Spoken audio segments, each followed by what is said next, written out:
Hello everyone, it's Iron Warrior Cosplay here, and if you're watching this video, this is my very much anticipated lasgun build tutorial. After some technical difficulties with the first attempt at the lasgun build tutorial, I have now got an entirely different setup, and basically we are ready now to build together this Death Korps of Krieg lasgun. You can even multiply that pattern and build as many as you'd like for your cosplays. Now, I've got everything set up. I suggest that you guys watch this video in its entirety first, get all the materials and everything together, and then watch this video again and build along with me over a day or so. Today, I'm going to be doing the entire build for you guys so that you are able to watch step by step with each and every part and how everything goes together. This tutorial, I will give a big warning, disclaimer, or whatever you want to call it. This is for the advanced cosplayer. Someone who has already built a fair few props and things like that. Someone who's been doing it for a year or so. Someone who knows their way around a craft knife kind of thing. If you are new to cosplay, I suggest try one of my Chainsword patterns first, or try my shoulder pattern or a Death Korps gas mask pattern. Try a simpler pattern first that doesn't require too much work. Get used to using foam and contact cement and hot glue and super glue. Get used to using the tools and the materials that you need to build props and cosplays. Then you can get into building something like this, which is a little bit more advanced when it comes to the actual construction of this. So, without further ado, let's get started for this lasgun build tutorial. So, this is where you will get a full list of materials for what you need. Note, full list of materials used to build this lasgun can be found in the tutorial video on my YouTube channel, which is what you're watching now. And the first thing you're going to need is this. This is the lasgun pattern by Iron Warrior Cosplay. It is 7 pages of pattern-y goodness, from the stock to the power pack, all the way to the minor detail pieces, but not all the fine details. The fine details I leave to you guys. I'll show you as I go. If you want to copy them, you can. But the main pattern is here, and you'll be able to build yourselves your very own lasgun. As for the fine details and stuff, I'll leave that to you guys at the end. So you will need this, which is available on my Etsy. Link is in the description. Now we move on to materials. The materials you will need are as follows: 10mm EVA foam, 5mm EVA foam, and 2mm EVA foam. 10mm is for like the main body, the main parts, the main structure, and the bulk. The 5mm are for some detail pieces, and the 2mm is for skinning the power packs, so you can get that really nice detail on the side. Now, along with that, you will need some of the following tools and materials. I have my list here so I can give you the correct measurements. You will need 2 very important pieces, and that is a large PVC pipe and a small PVC pipe. The large PVC pipe is 725mm long, and the small PVC pipe is 330mm long. The pipe diameter for the large one is 44mm in diameter, so across there. And the small one is 23 across the front there.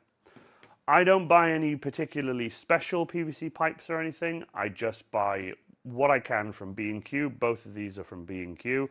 The reason they're taped together is just so I can keep them together for this tutorial. So I've got them together because I don't want multiple parts running around. So that's what that is.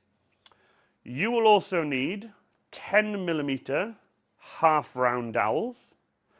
This is used to create the heat sink that goes over the barrel.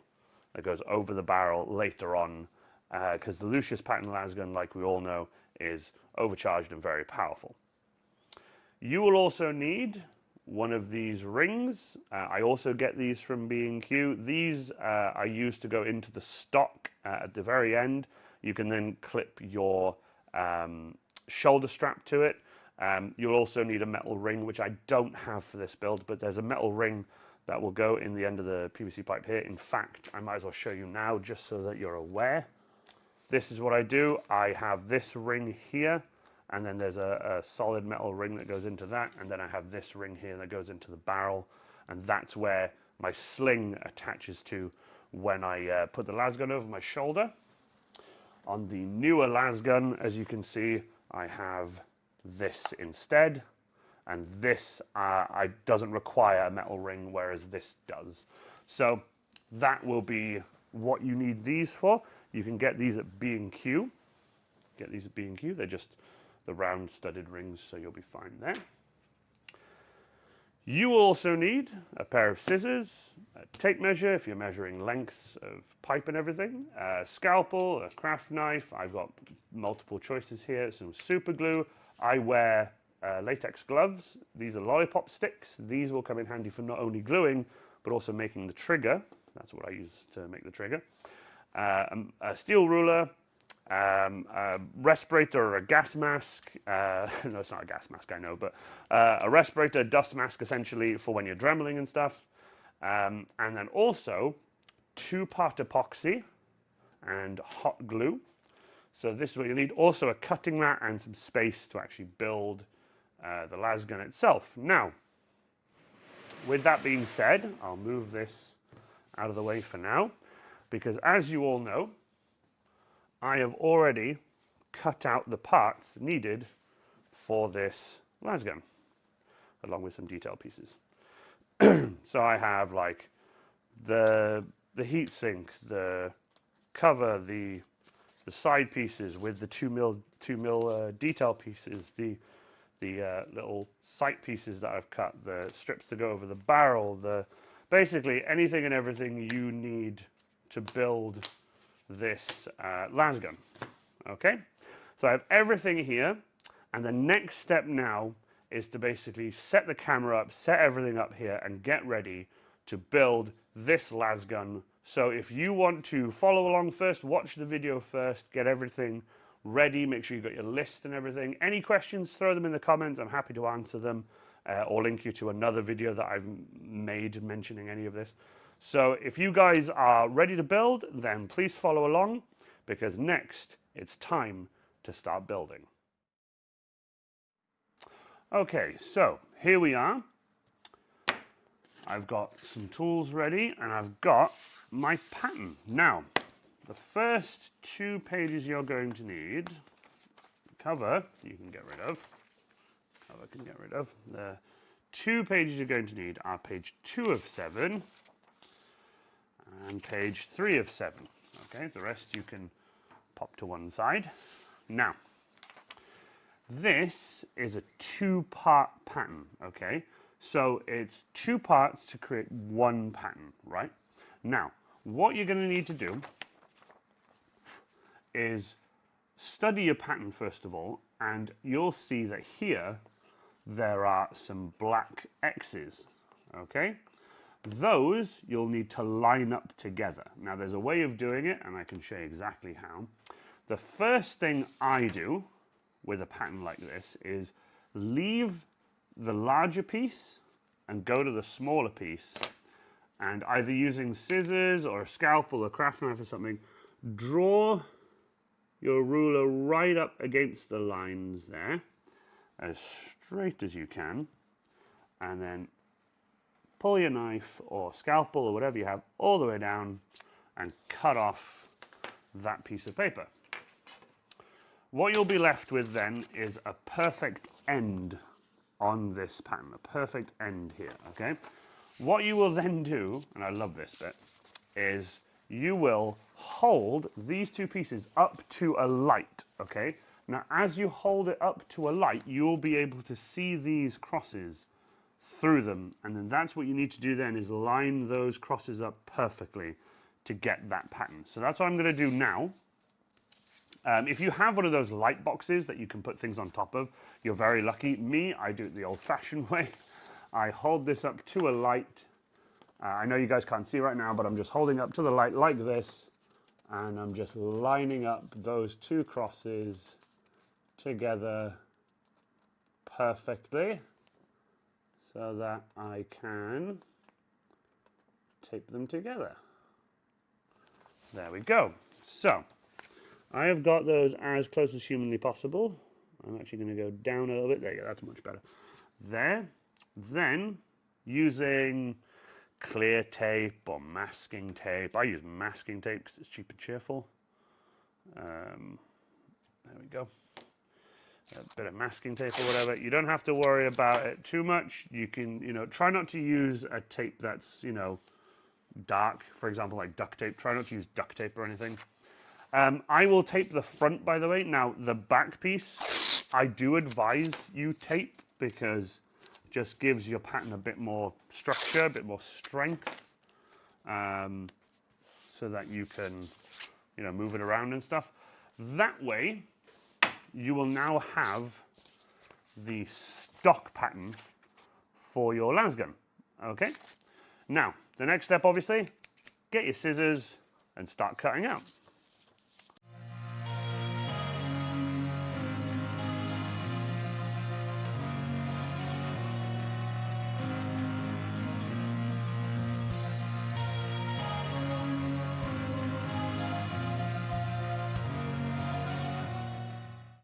And there you go. That is the stock pattern cut out, as you can see. It's got the same shape here. You'll transfer this to foam. You will then draw around this pattern, and you will cut this out. Now, quite an important thing I need to mention is you will cut out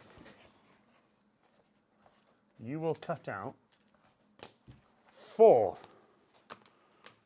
of these pieces, okay? You need 4 of them with this, okay? After you've cut out the 4 of them using your template, you will then need to do another bit of work to this template. And I will now basically demonstrate that for you guys. So, 2 of these you will leave just as 2 pieces of foam, nothing else, okay? The next step with your pattern is the following.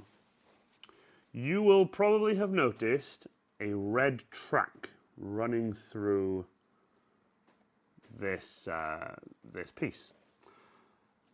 Take your scalpel and slowly follow the outside line first, then the inside line. So, bear with me while I just do this. With the center section cut out, you'll have the outer piece here and you'll have the inner piece here. What you'll need to do now is, with your scalpel, cut out the next red line all the way around. Now, with these pieces cut out, you can keep the center piece and the outer piece. You can get rid of the little thin piece. With these pieces, you will get your inner and outer pieces of foam here. Now, it's very important to just let you guys know that when you've cut these out, stack 2 of them on top of each other like this and just fold them over each other like that. So you open them out, okay? What you will then need to do is place this pattern on top of the existing piece of foam that you have here and try and put it roughly in the middle, and then with that also, lay it out nice and flat. Take this piece, oopsie daisy, there we go, take this piece and lay it out roughly in the middle, as lined up as you can, like this. What you will then do is you'll take a Sharpie or a marker or a pen, for example, right? And you will draw, or just use a marker pen and go around this line. It doesn't have to be super accurate up to both lines. You just need to follow this pattern like that with your pen. Try and keep them as flat as possible. Try and keep them nice and level. Try and keep them equidistant apart if you can. Try and just make them look nice. Use the registration lines if you've managed to do what I've done and cut it where you can see the registration line. just follow your marker around like that. And when you do, you will be left with something that looks like this. You'll have a track running around it. Now, as you can see, I've got a black marker on here. That was an alteration I did before starting the tutorial, because I did this earlier and just to show you guys this, but it didn't quite work out the way I wanted it. So I did the black mark, but it was slightly off what I did. So I've altered this. So the pattern that you guys have will now be the newly altered bit, because I found this to be too close to the back. So the new pattern now will be altered. So you guys don't have to worry about that. But this is just a modification I did in the first take I did of this bit. So this is just to show you guys then the track that you'll need to cut out for your 8mm steel rod. Okay, now, once you're done with these, you can take them away and we can move on to the next part. So once you've done this and drawn around the entire pattern to get the required line you need to cut out, you can move on to the next step.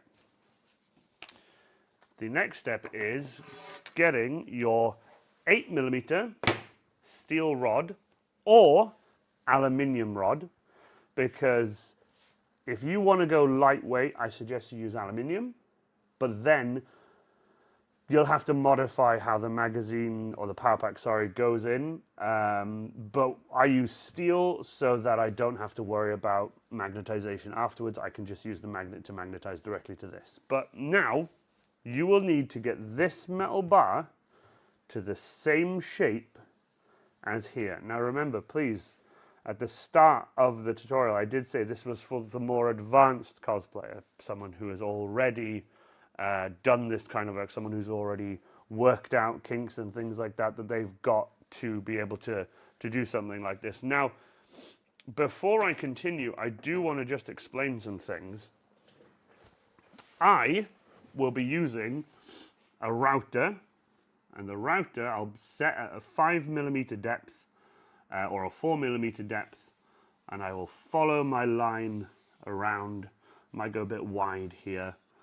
Follow the line around like this to create a trench, and I will then do the same on this side.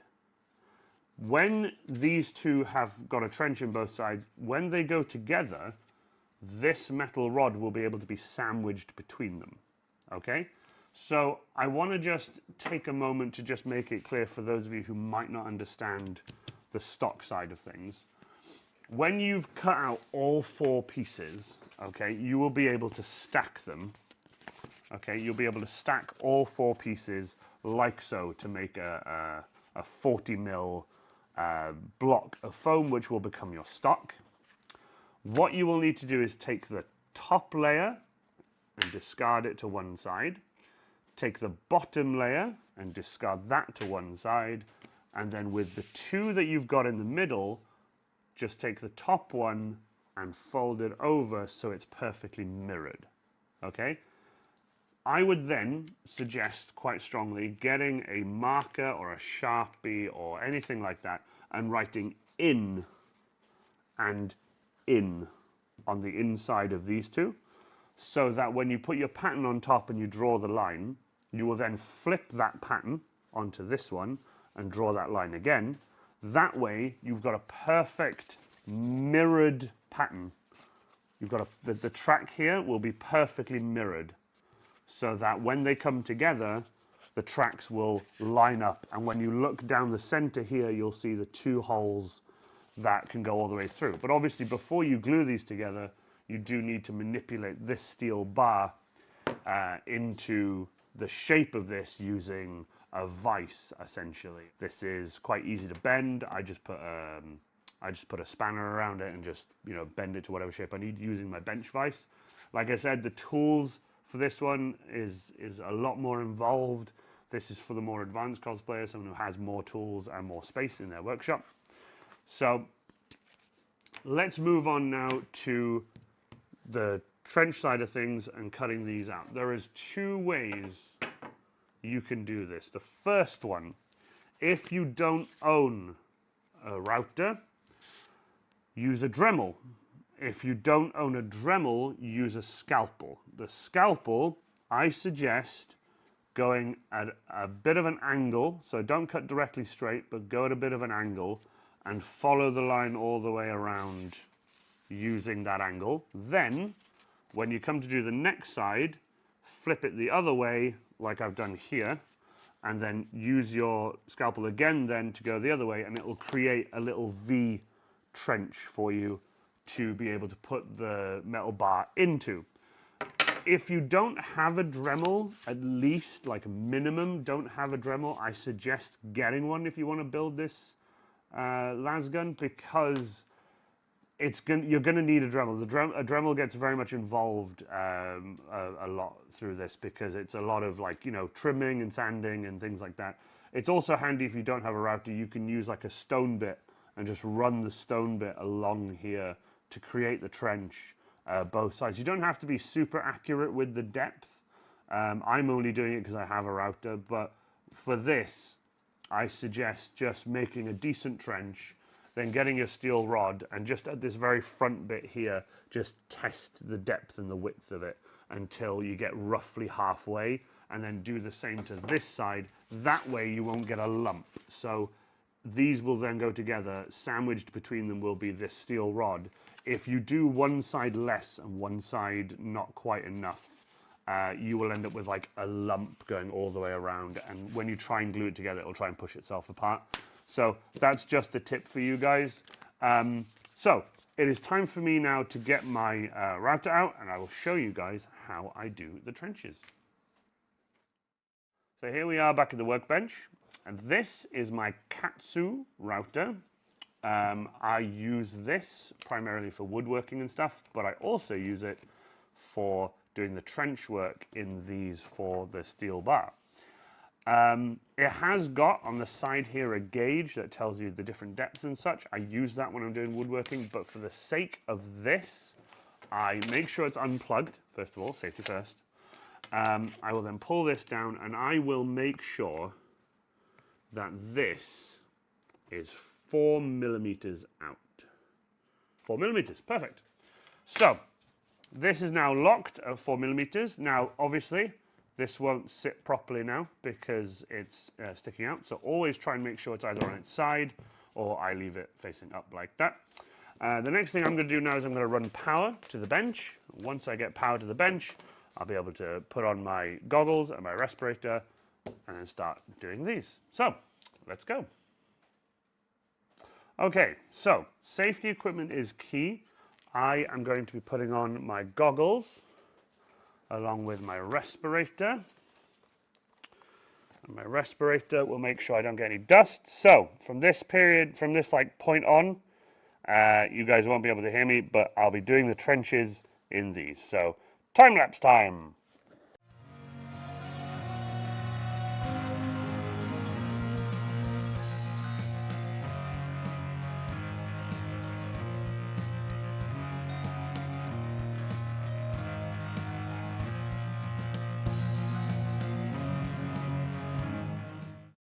And now with the workbench all clear, you'll be left with two pieces that have been roughly dremeled out with a trench. Both of these, by the way, are 4 mil each, so I'm just going to test with the metal rod. That fits in nice and snugly to both of those, so that's perfect. Now, the next job is to bend this to the same shape as this. Now, I will let you guys in on a little something. Is the very, let me show you guys it upside down so it's better. So this is top, this is the bottom. When it comes to the bottom, sticking out from here outwards to here needs to be 80 millimeters, okay? It can't be any more or less because this is the way I've designed it. So that's 80 mil needs to stick out of here, okay? Now, what I tend to do is grab my masking tape, and I will peel off a little bit of masking tape. And right where the 80 mil mark is, I'll put a bit of masking tape and I'll roll it around just as a rough marker. Doesn't have to be like super accurate. Now the end of this steel is slightly buckled from where it's been cut in the factory, but that's fine. I'll use my vise to straighten that out. Now this next part, I haven't set up a way to be able to film this for the live stream, but I will just say it is essentially take this with you, just the one side, and bend it to this using this as a guide. So I suggest starting from the 80mm section here, starting from here, mark, bend, all the way around till you come out. And what you're left with here will be the correct amount, okay? So just to make it absolutely clear, once you've done here, and there's 80mm here, start from the bottom, put that piece of tape there, and then just start bending this steel bar until you get to here. By the time you get to here, the excess that's left over will be the correct length for the barrel and stuff, okay? So we're gonna cut here. I'm gonna go and bend this, and I shall be back with you in just a moment.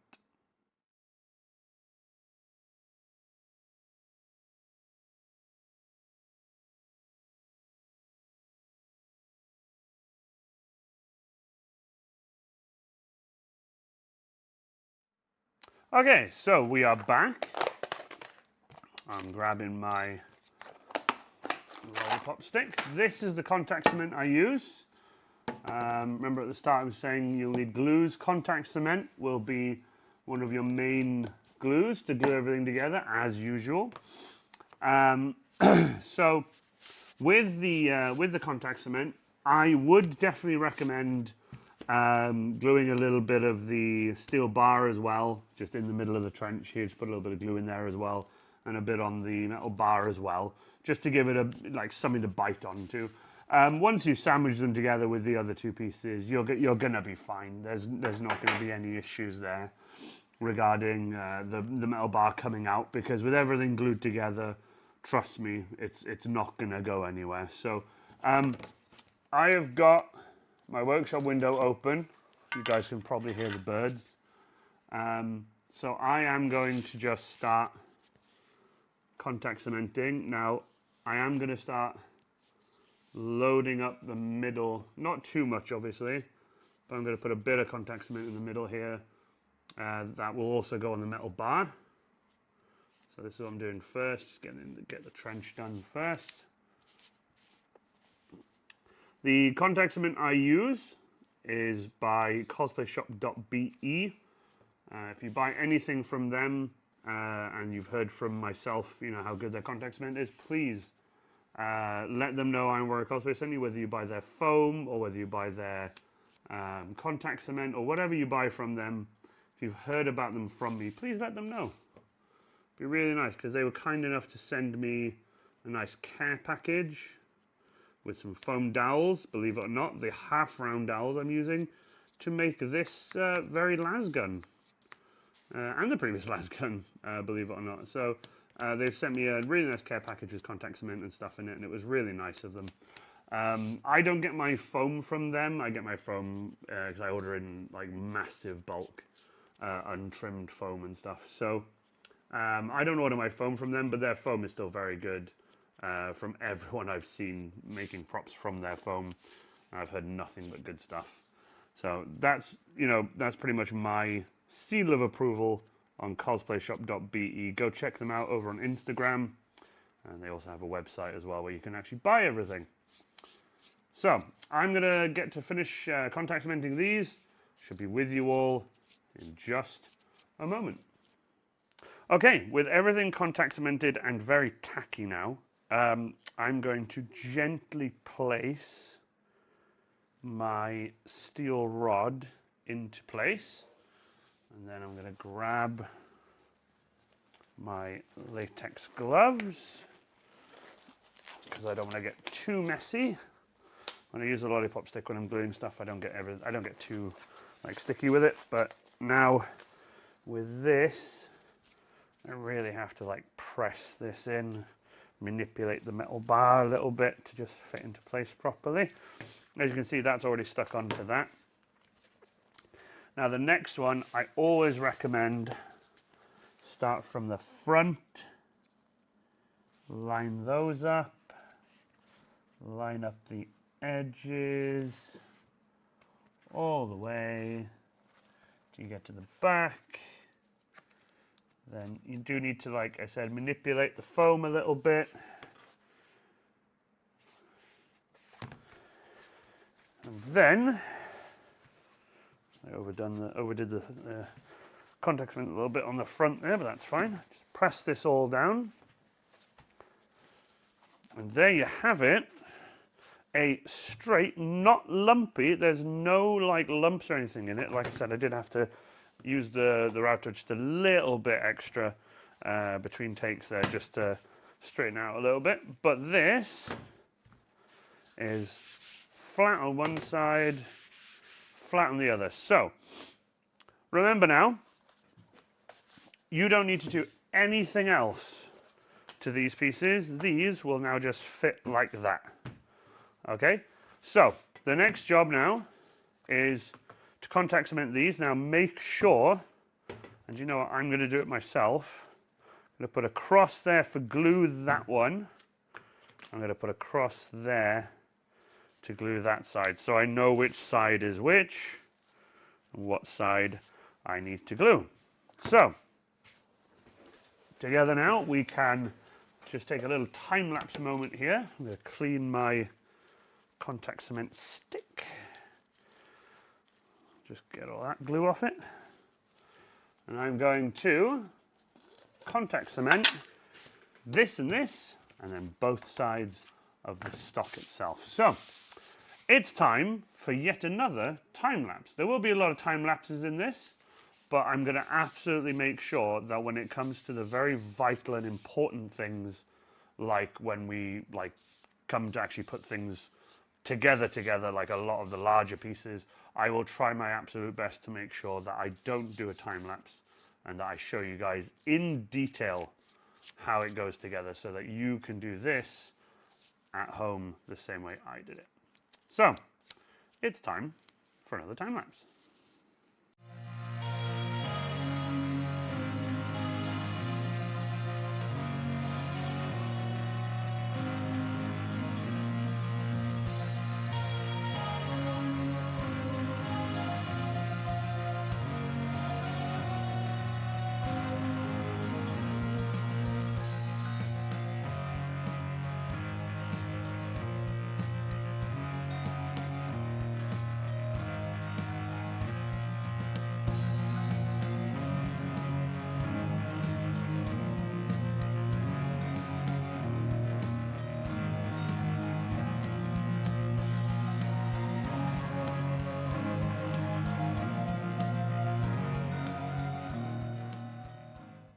So with three sides glued, I'm going to let these dry a little bit, and once they do, I'm going to glue this to this side, and then I can flip this over and glue the other side of this, because otherwise I'm going to just end up gluing this to the table.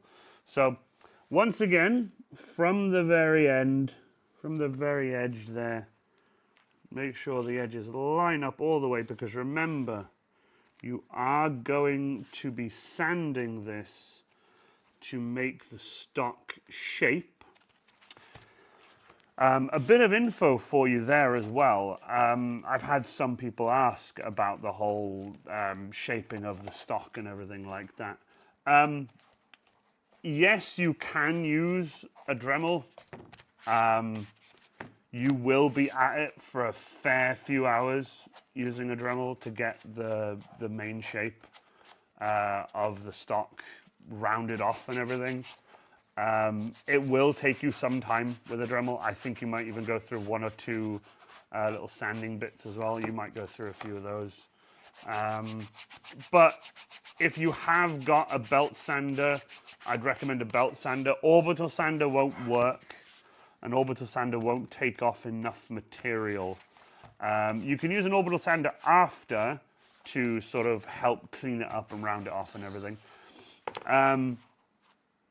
But with that being said, I very much strongly recommend that you use a belt sander Some people have those handheld finger sanders. I call them finger sander because it's just a thinner. You could use one of those. That will take you some time, but I think that would you'd be better off using one of those than a Dremel.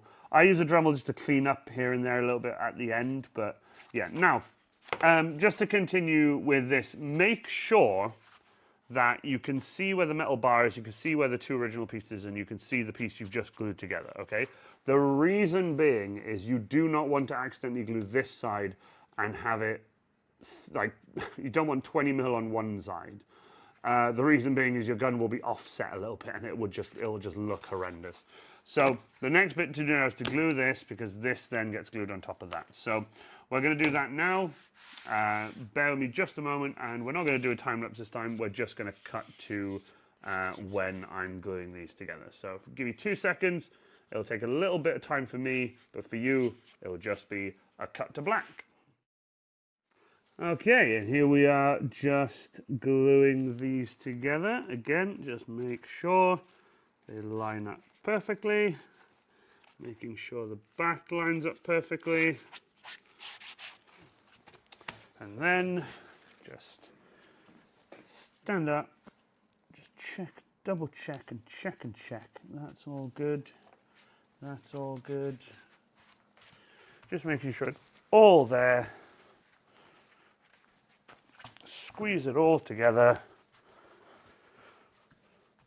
Nice and tight. Make sure it's really squeezed so that it's, you don't have any foam coming loose, because the last thing you want is while you're belt sanding it, you don't want suddenly the foam to just start peeling away from it. But you do need to make sure that you sand in one direction rather than try and sand in multiple. If you just stand on one side of the belt sander and just keep going at one side. So here we go. That is the 40 mil stock for your Deathcore las gun done, okay? That's the building side of things. Next is sanding. Now, for this part, like you guys know, I did already build a las gun for the other tutorial. I didn't manage to finish it due to audio issues, but what I did manage to film for you guys was me sanding this down on my belt sander. So here is a small little time lapse with some footage for you guys to see me belt sanding the stock into shape.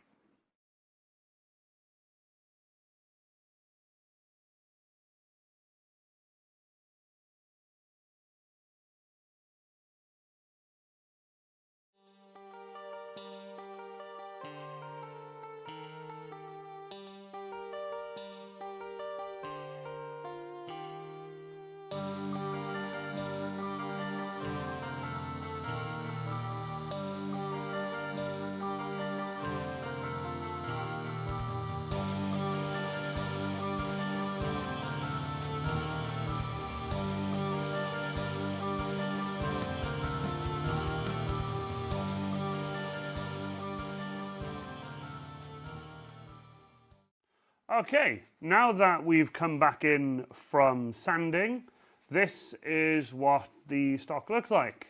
So as you can see, it's all rounded off. It's all rounded and everywhere. I did a little bit of hand sanding, a few little like burrs and things to get off and such. So with that being done now, this is now pretty much ready. It is now time to move on to assembling the rest of the las gun. So, if you grab your pattern, you will now be moving on to pages 7 of 7. The last page, 7 of 7. You will need 2 of these and 2 of the rounded sections, okay? So, you will need 2 of the rounded section and 2 of the square section. Now, these obviously do this, okay? This is what's basically the main body, if you will. Like, I will I will be referring to different pieces. For example, as you can see, this is this piece here, and this is this piece here, although it's the wrong side. There you go. So this is like the beginning of the main housing, the main body. Then I've also got, obviously, these pieces here to do the other side. Now, when it comes to gluing these on, I stick to contact cement, but this is where things have to be straight. Because if you end up gluing that like that, for example, it's not gonna, it's just, it doesn't look right, okay? This has to be dead straight. Now, I didn't bother sanding this end. I didn't even bother sanding the back. That gets done later. But this, essentially, has a corner here. It's not quite 90 degrees because it's this, the circle turns, but it's right here, okay? That essentially lines up with this here, this line here, okay? And try and keep that in line as best as you can. And you need to move that down so it's about there. Okay, so you need to make sure that it's like as straight as humanly possible. Now, might not look straight right now, but I'm looking at it and so far so good. I use my table as well. Might go about there. Now, as long as this piece that you put on is straight, the rest of the lasgun will be straight. Okay? Now, I'm lucky enough that I can just come over here and grab the previous one just to show you guys. So, right at the very bottom of this piece here is where this piece lines up. So, essentially right about there. Right there. This will crest over here a little bit, so if you want to move it down, you can try and get a little bit of like leeway here ready, so you don't have to do a lot of filling. I do a little bit of filling here with some caulking when I'm done, just to give it a bit more of a smoother transition, if you will. I'm going to grab my ruler. I'm going to try and make sure that that is as straight as I can get it. Just make sure that's lined up to there. Make sure that's lined up. That's about right. So I'm going to keep my finger on here now and just double check. I'm happy with that, so can now get my pen and mark a line there, and then same here and mark a line there. At least that way now I know the orientation I need to put this. So when I put this back on, if I line that up with that, line that up with that, I'm back to exactly where I was, so that's good. Okay, now, when it comes to gluing this, it's just contact cement and nothing really else holds it. But when you start building the body around everything, that's where the strength comes into it. So, we are going to go get a little bit of contact cement, a little bit of contact cement. My contact cement was trying to give me a lot there just now, and I was like, no thank you. Right, I'm going to contact cement basically the entire side of this front portion here, down to the lines that I've done, because I know roughly that's where the circle comes to. And then with the circle, I will just try and do down to this line and up.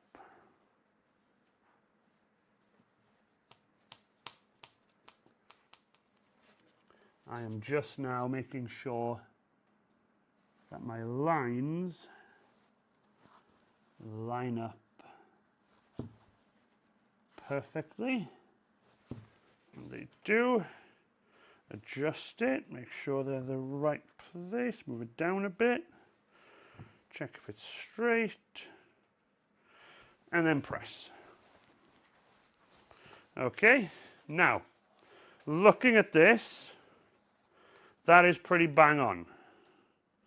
Okay, that is, I have to hold it up so I can see it, by the way, so I do apologize, I'm doing it a little bit off camera, but it's mainly just so I can see. I am very happy with how that looks. That is looking absolutely bang on. Remember now, that has to, obviously I put it on the table, I need to make sure that you guys can see it there, about there. I think that's about as straight as I can get it to show you guys on camera. Luckily I can see to my left as well. And so with that side now glued on, it's time to move on to the next one. Now the best thing about doing the next one is you can literally line up each of these to one another, making sure that's dead up on the line.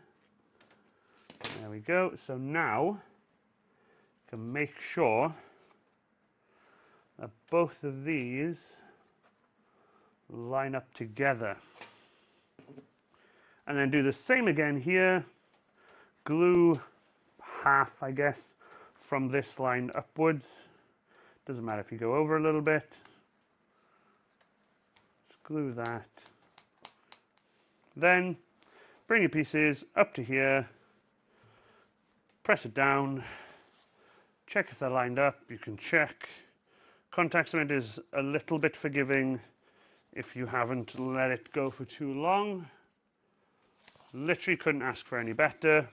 And that is the very beginnings of the main body of your Death Korps of Krieg lasgun. Now, I do like to periodically show you guys the side by side. So this is how the gun is currently looking. As you can see, everything's lining up where it's meant to be. I'm very happy with how it looks. Really happy with the shape and everything.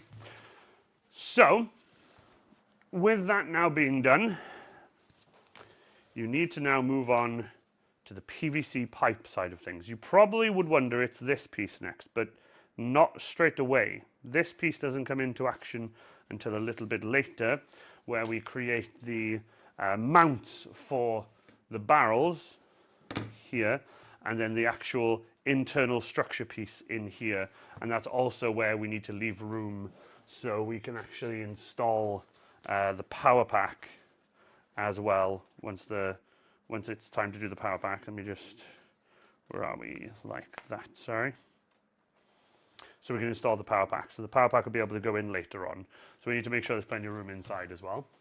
So right now, this is what you should have. And we're going to move on now to the PVC pipe section of the build.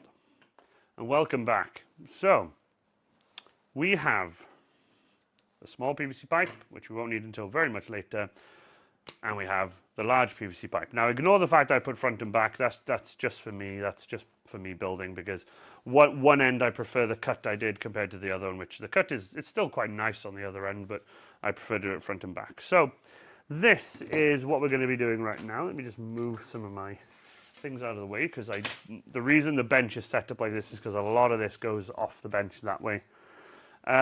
This, already fitting snugly, fits in like that. So this is how this goes together. But you're probably wondering, how does the barrel attach to this thin piece of 8mm steel bar? Well, that's where the PVC pipe itself comes into. When you buy a length of this PVC pipe, it comes in a much longer length. I cut them down to the lengths I need. You'll be left with spare pieces, okay? And the spare pieces are really handy to be made into offcuts that you can use to cut circles. Now, before you say anything, yes, this and this pipe are exactly the same diameter. This is a very old one, as you can see by the color difference. I've had this for a long time.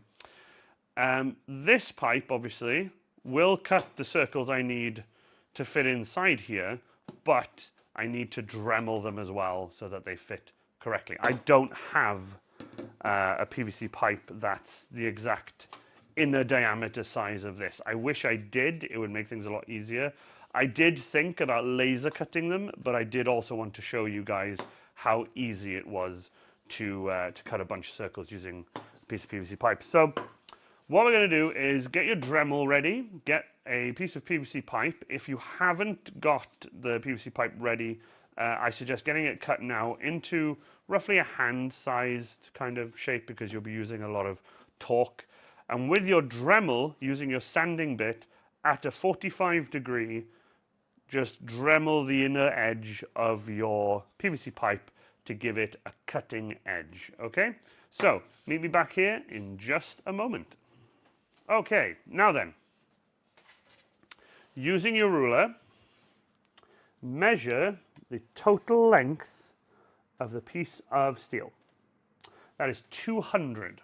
Just like I said earlier, it's 200 in length, I believe. Let's have a look, just to make sure I'm right. It is 200 will be sticking out, and 80 will be sticking out of the bottom. Let me just double check that as well. Yes, indeed, 80 out of the bottom and 200 out of the top. There you go. So that's how your setup should be here. So that means you need to cut 20 10mm circles using this PVC pipe. So using your scrap sheet of 10mm, get your newly sharpened piece of PVC pipe, find a decent spot, try not to waste foam, and then just start cutting circles of 10mm foam. As you can see now, this will fit into here, but very snugly, right? Hence, we're going to be dremeling them afterwards. So, I'm going to cut to black. I'm not going to do a time lapse of this. I'm going to cut out 20 of these, and I will meet you back here and show you what needs to be done next.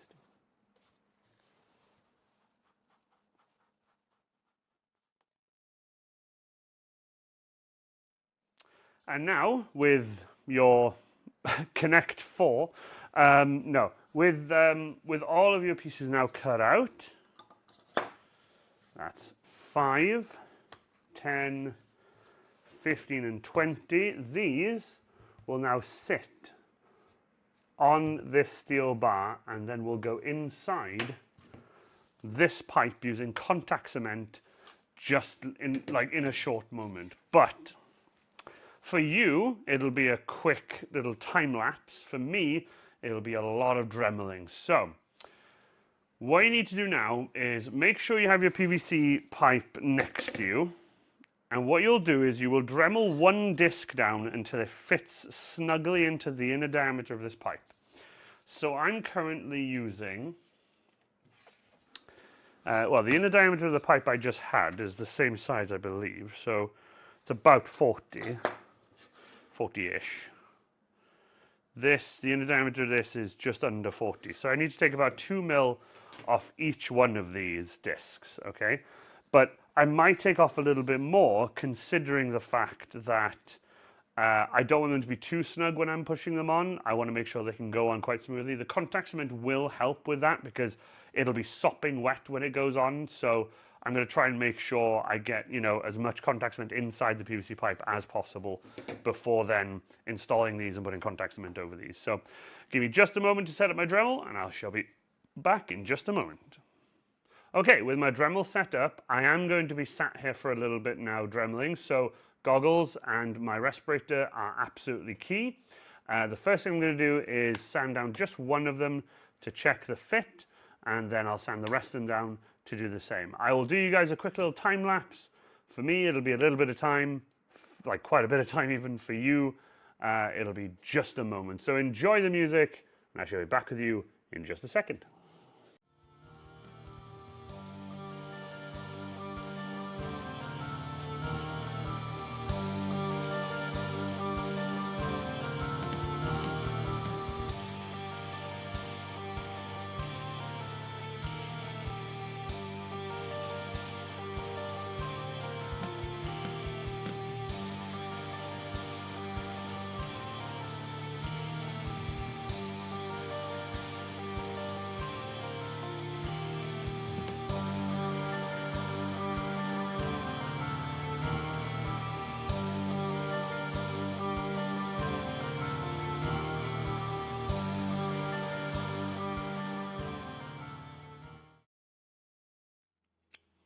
All right, so with all of these dremeled, and I'm punching a hole in the rough center of each of them. Only has to be rough for it to fit into the pipe.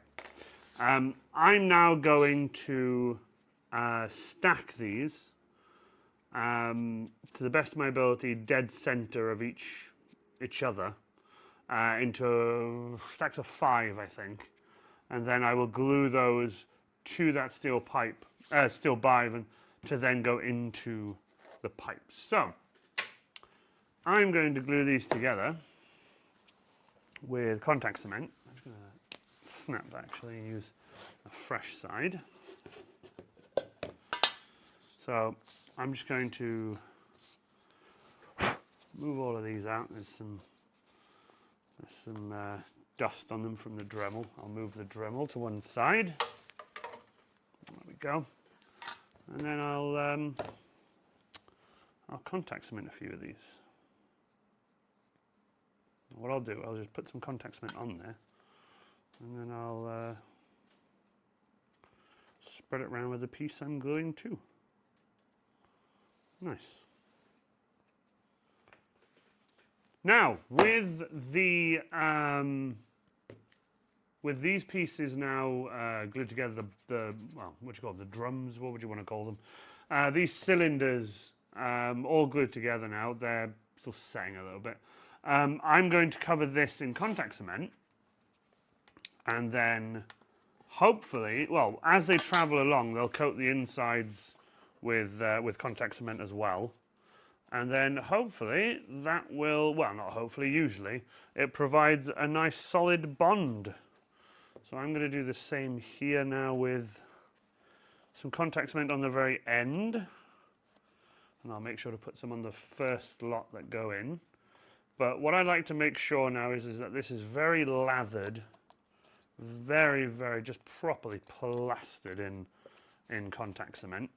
Because you have to do this next bit pretty quickly. So now that that's got contact cement on it, I'm going to grab the first lot. I'm just going to put some contact cement just on the very back end of this, just so that it's got something there. Then I'm going to slowly, now this never goes perfectly the first time. Well, okay, it looks like it did. But it doesn't always go this smoothly, which is weird that it's going this smoothly currently. But I'm going to just add contact cement onto the ends here. Same with this. I'm going to add some contact cement onto the end of this one. There we go. Now, even though it's still wet, I am just going to push them together. The pressure, by the way, from the metal rod being inside them will be plenty enough to hold them together. So you don't have to worry about waiting for the contact cement to dry. It'll dry over time, and it will gain strength as it dries. So you don't have to, whoops, it is. You don't have to worry too much about it. Now, some of these are still very much wet. They're still not like 100% dried, but that's fine. If anything, it helps me move them and get them into position a bit easier. And finally, the last one. Depending on how much I squish this, I might need to take a ring off, which is fine if that happens. I'm just trying to get some contact cement off my fingers because I forgot to put my gloves back on. But that's fine. So I'll put contact cement there. I'm going to put cement on the larger end. Like that. Got this contact cement on my finger again. There we go. And then pop that on. Now, just looking at it. No, do you know what? That's pretty perfect. I'm going to squeeze this down a little bit until that comes out the end. Nice. So, this is what you're left with. This is what you're left with. Many rings of 10mm foam now stuck together. Now, I will say this. There probably will be a few people who say you can do this differently. You could buy a foam dowel. You know those big, thick foam EVA foam dowels that are just one piece. and you could stab a piece of metal bar through it, and then use a belt sander and turn it until it goes down to the right diameter that you need, and then use that one. I don't have that. I've not used that. I could in future. I've always done it like this because I feel like I have just a bit more control over it. Also, I don't have any fear of, you know, if I bought a large dowel of foam like that, that if I messed it up and made it too small, I'd be like, great, I've just wasted that foam. With this, because they're all just, it's scrap foam just punched out. If I made one set too small, I would just cut another set out, and it doesn't bother me at all. Whereas if I used a large dowel, it would probably bother me a little bit. There are probably a few ways you could attach this PVC pipe. Me personally, this is how I do it. So next up, now you can see this is how much will go into the PVC pipe. This is now the fun bit. I'm going to be doing it about here just to show you guys how I do it, because I need to put this here and then slowly work this down onto it. So I'm hoping you guys will be able to see enough of that. But before I continue with the actual attaching, I do need to contact cement the inside of this. So I'm going to get a very generous helping of contact cement, and I'm going to really plaster the inside of this and get really down, get right down there, let it run down, really get it in there, right down into there. I'm using pretty much the entire length and the length of my fingers of the contact cement on the lollipop stick, and I'm just really just lathering it in there. Now another way I also spread it out is I put a bunch of it right at the very end here, so when the foam pushes through, it will take some with it. Well, it'll take all of it with it, and then it will be permanently attached once it dries, obviously. So I'm going to grab some contact cement here. I'm going to lather these now with contact cement. You can see I use a lot of contact cement for the bigger builds that I do. It's always the case, especially when you're gluing large pieces to large pieces. Now this is already starting to dry a little bit, but that's fine. Don't worry yourself too much about it, because the contact cement inside the tube will also help. You can also turn it and twist it as you go. Try not to torque it too much. If you like pull it and twist it a little bit, that's not great for it. So like I said, you know, try and take your time with it when you're putting it on, obviously. But I'm trying my best just to get all of this lathered in contact cement, every nook and cranny covered in contact cement like that. A little bit more. Once this dries, by the way, it forms an incredibly strong bond, so you don't have to worry about it. I might move mine to the side a little bit as I put this on. So I'm now going to pop this on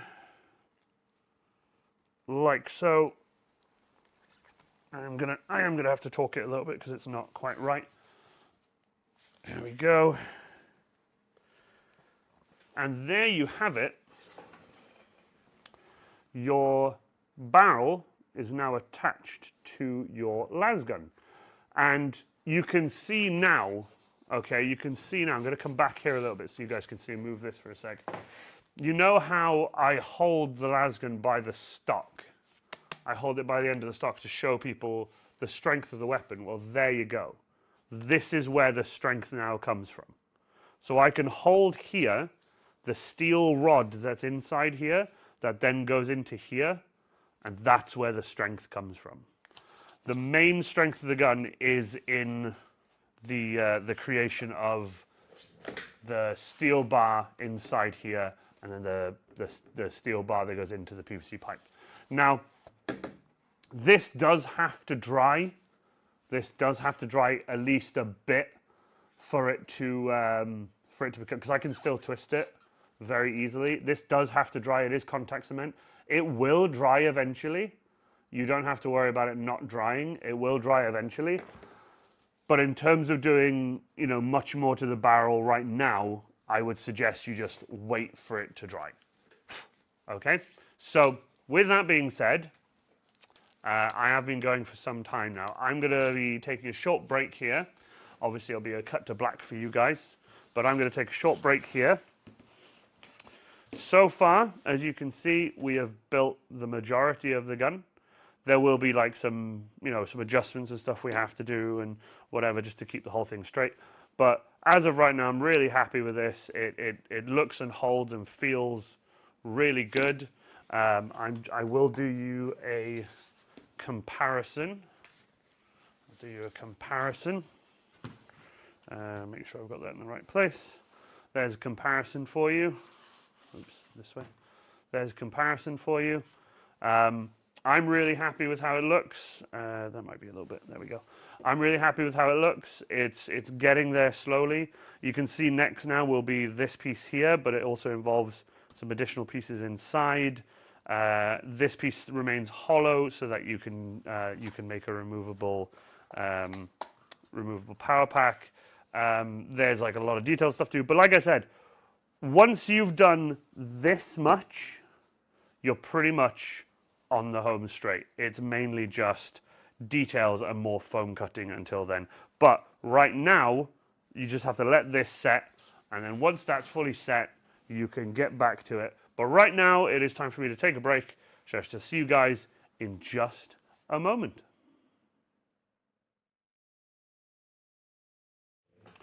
Okay, I'm back from lunch.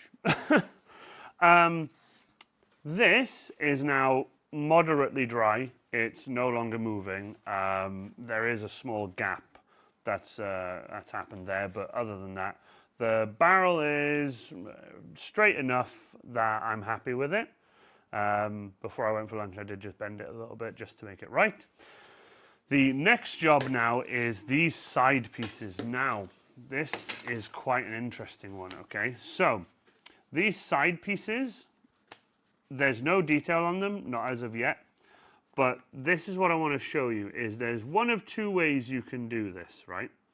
You can either glue here, right, and just glue this directly to this, the rounded piece here. You can either just glue that directly so that you don't have to worry about it, or I've done several different versions. On the first one, I glued it separately. On the one I did previous to this stream, to this tutorial, I glued it on. I'm going to go back to giving there a little bit of a gap there. The gap just gives you just a bit more detail, that's all. I really like the way it looks with a gap. So what you need to do here is get yourself a piece of foam. Cut yourself a strip of foam. This isn't included in the pattern. This is just the extra stuff that needs to be done. Cut yourself a strip of foam, 12 inches long, however long you want, just so you've got enough of it. But it needs to be 45 millimeters wide. 45, okay? It needs to be 45 millimeters wide, however long, just this long will do. You will then take your PVC pipe cutter, the same one you used for the rings in here. Take your PVC pipe cutter and just a decent amount down. Don't do it near the top. Don't do it near the top. Don't do it in the middle either. But do it just, you know, do it with about, I'll give you some measurements. Do it with about 40 to 50 millimeters from the top and plenty underneath. It needs to be at least 80 to 90 underneath, and cut that, okay? Cut it out. Now, just to let you know, I've pressed it down so you can hopefully see, there is an indentation of a circle there. When you cut it, this will happen. It will break apart, okay? This needs to happen. This has to happen, okay? And I'll show you why. Once you've done that, you will have these two pieces, this piece and this piece. This will go here on the downward straight on the front of this piece. Let me just line it up a little bit for you. There you go. It will go like that, Okay, it'll go on the front-facing part that's going towards the end of the barrel with a half circle there. The reason being is when this goes on, so I'm going to put this here, and I'm going to lay the gun on top of it just to show you where there's a bit of a gap. This will slot into here. Let me just line it up properly. This will slot into here and will hold and support the barrel at the bottom, whereas the top one then can slide in on top and do the same, okay? What that gives you is a really nice face on the gun, okay? So it gives you a nice face on the front. So let's do it like this just one more time, just to mess around with it a little bit. Let me just move that to the very bottom. There we go. It gives you a nice face on the front of the gun, right? Now you don't have to worry about the gap because this piece will then go on top and it will hide all your crimes, okay? Plus, remember, you'll be using caulking later on. You'll be sealing it with maybe Thompson Tenny roof sealer, or I use Thompson Tenny roof sealer because it helps fill a little gap and stuff like that. But when you do this, do you see you get this nice gap around here? Now, I try and aim for just a little bit of a gap. I don't want a huge gap. But the internals will hold it all together. Now, along with this front detail piece like this, okay, what I'd like you to do as well is to make sure that before you glue this on and everything, you make sure that it all fits dry, okay?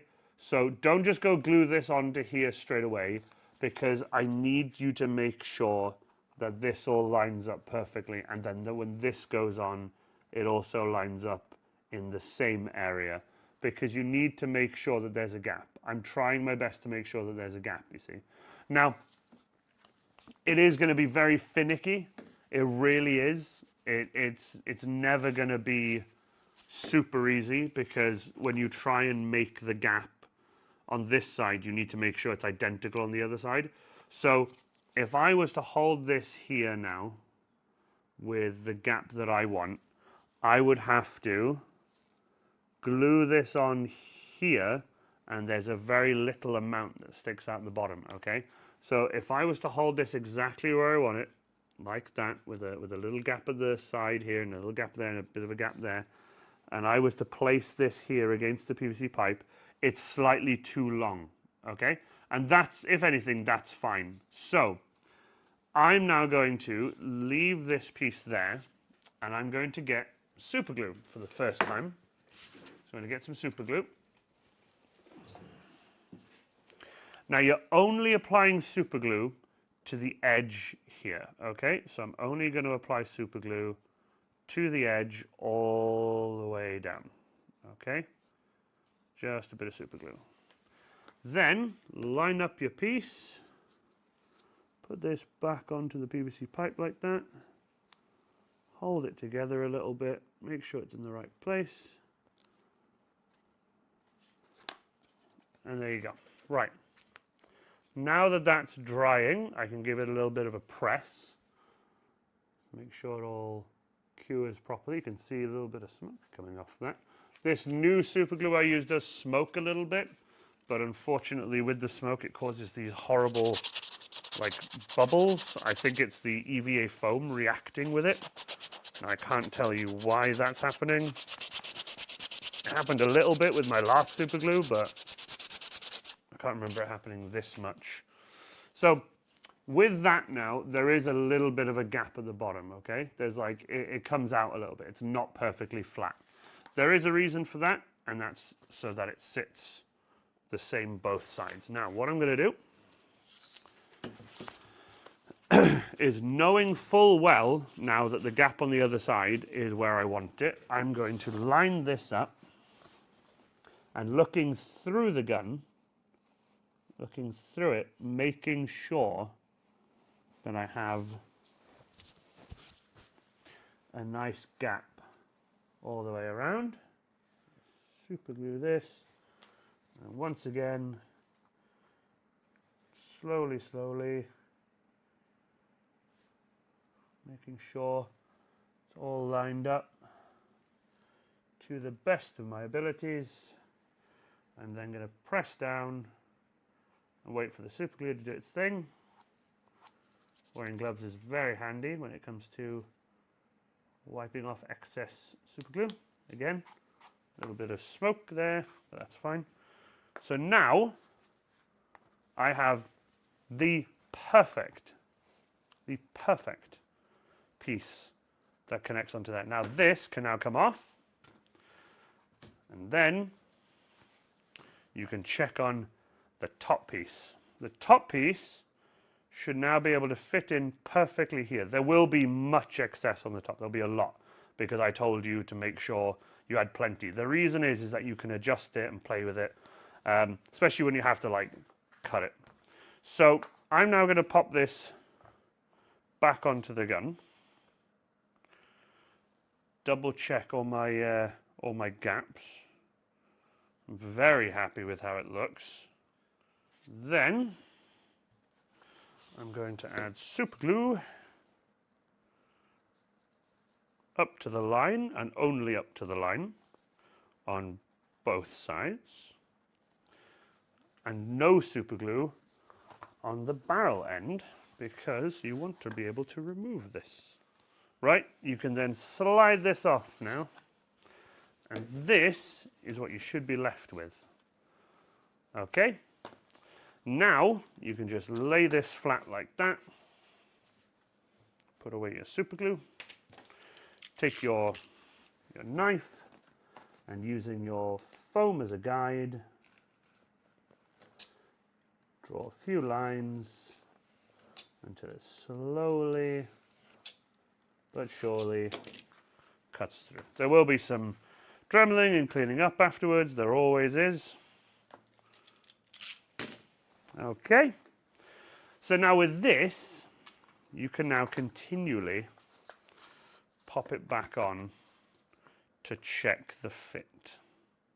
And I'm really happy with how this is coming together. Very happy. Remember, we haven't done anything with the top yet. The top is still very much an open piece because we're still working on the internals. But I am just double checking everything now with my eye to make sure it's all straight. I'm very happy with how that looks. So that looks nice there. If I move that in a touch. Oopsie daisy. That's very much out. There we go. Move that in a touch, move that out a touch. There we go. So with this now put together like this, there is a gap here now. There's a gap right here that needs to be filled. Once again, you come back to this system. Okay, you don't have to worry too much about the top unless you want to, but me personally, I will just copy this, take the other piece I had. There's a reason I didn't cut this, because I needed to show you guys anyway. I will take this and my PVC pipe, and I will roughly put it in the middle.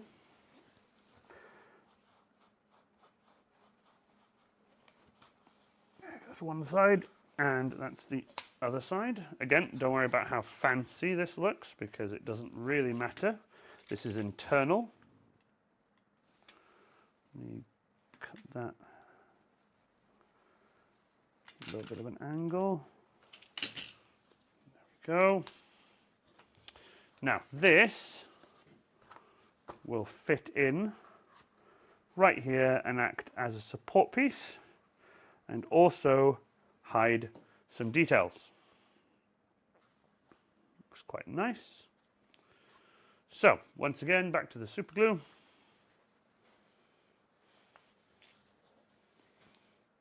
Going to just add a generous amount along the length. These new super glue bottles I've been using, they've been very cheap, but they've been also making a horrible mess when I let them dry. I think it is the foam reacting to the foam and the super glue reacting to each other. So line these up, like so. Then press them together. There we go. It's going to now slide off. There you go. So that now is also set in there now. Now, with these two pieces sticking out, you can either take a craft knife, put it underneath here and cut that, and then flip it over, and on the edge of your table cut that. I am opting to use my bandsaw, so I'm going to use my bandsaw to give that a clean cut. I'll be back in just a moment. And I'm back, as you can see, nice clean cut, nice and flush. So you're working with, you know, a structure now. It's now no longer just, you know, two pieces you can't handle. Using this piece here, I like to just measure here. It's about 30 by 45. 45 is perfect because that's the exact width of this. So I just need to cut 30. So I'm just going to put my ruler there. Just a touch under 30 at the moment, so I'm going to double check that. Yes, it is. It's just a touch under 30, so I'll cut it a touch under 30, like so. And then this now will fit nice and snugly into there. Now this will obviously need super glue, so that's the next job, so I'm going to just pop that out. Just going to add super glue along all the edges.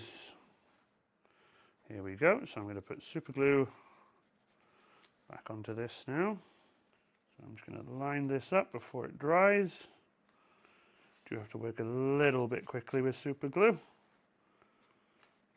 Then I'm going to squeeze these together.